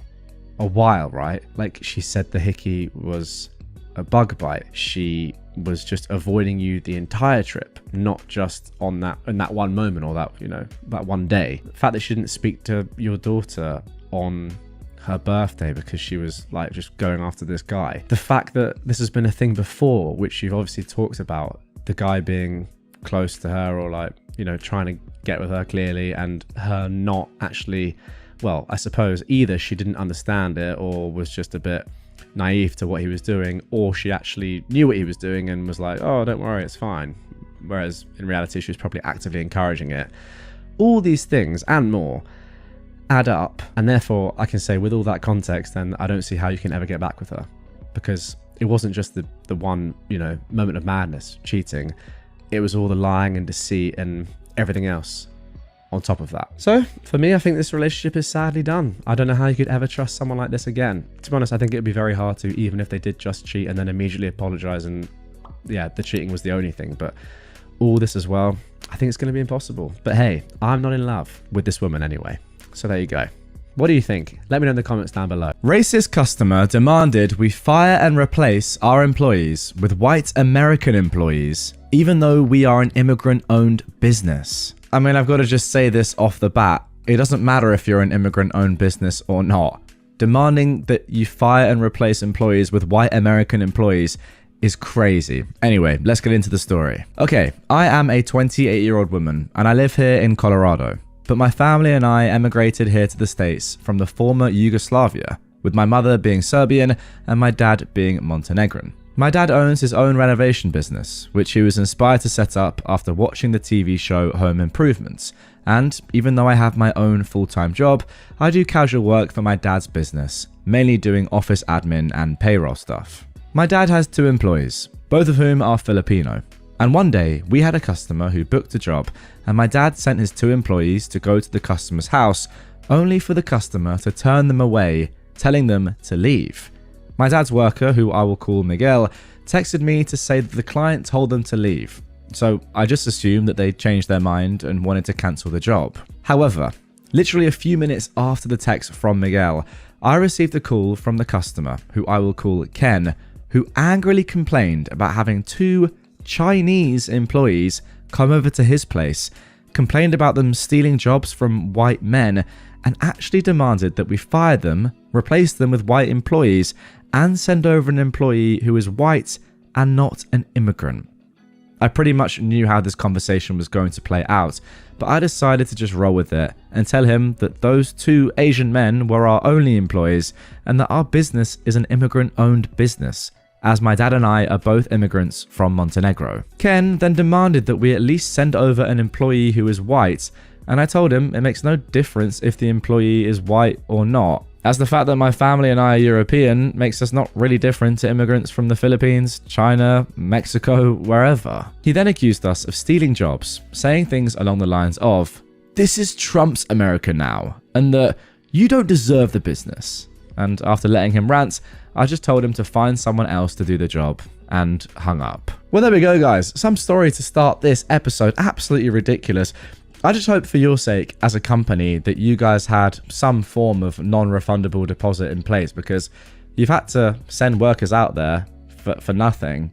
So I hope at least you had some money or some compensation for their time. But let's just talk about the guy for a second. I just don't really understand what he's even saying. Is he saying that because you employ immigrants, or the fact that you yourself are an immigrant, that you don't deserve the business that you've built for yourself, which obviously wouldn't exist without everything that you've done? How is this stealing jobs? I don't get it. You've just done well yourself. It's not stealing jobs at all, is it? And even if it was, if you're doing the job better than some fat, lazy white guy, then power to you. Keep doing your stuff. You know what would genuinely be amazing to see in America, or just any country in the world, right? Well, the Western world, most likely. What would happen if all non-white people just said for a few days or a week, "I'm not going to work today, and let's just see what happens." Genuinely. So every immigrant, or I guess non-American, let's say for this example, every immigrant, every non-white person just said, "You know what? I'm not working today." I think that the entire country would just immediately implode, right? I mean, what would happen? Nothing would work. The whole country would just blow up. Genuinely, I mean, think about it. Get in the comments down below.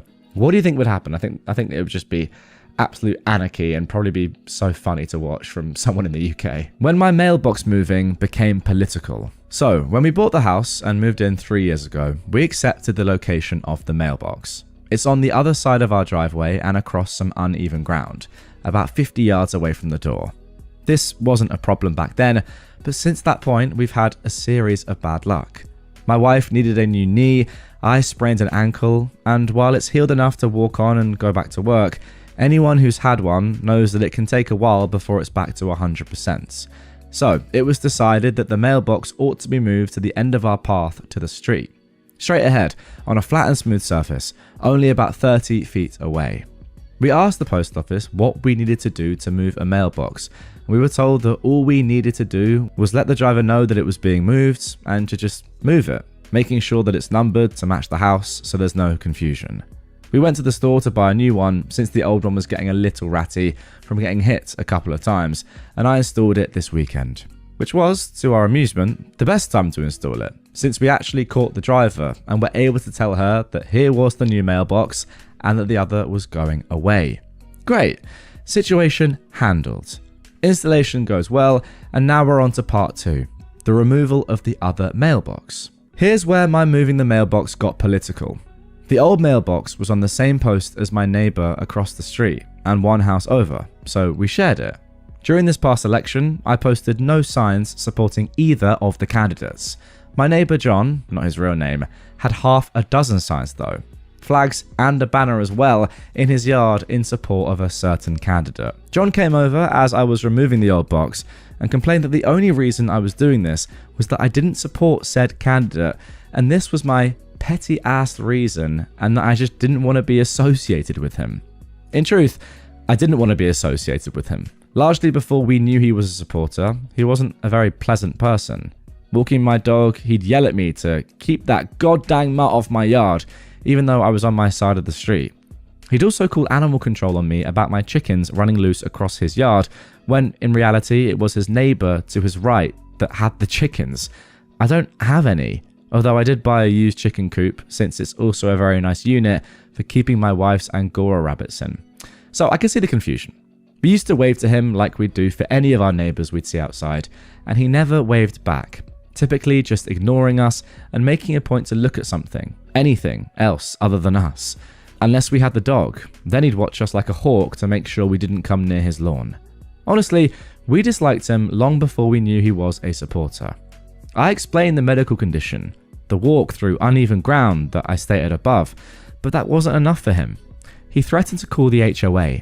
We don't have an HOA, we have a neighbourhood association that only concerns itself with collecting donations for snow removal and mosquito spraying. I just finished removing the mailbox and went back inside, and I vowed to ignore him from here on out. Well, that is the end of the second story, and all I can think is, are we sure that these two people in the first story and the second story aren't the same? I mean, I think it might be right. This guy is, well, let's be honest, the guy in the first story was clearly a Trump supporter, as well as this guy as well. So, I mean, the top comment here says, your neighbour is mentally ill. I don't know if I'd go that far, but yeah, mentally there's a lot going on there, that is for sure. And once again, probably a racist. I mean, to be fair, that's a bit harsh. We don't have any evidence to suggest he's racist, but I would just love if John was the same person as in the first story. It would just make me laugh.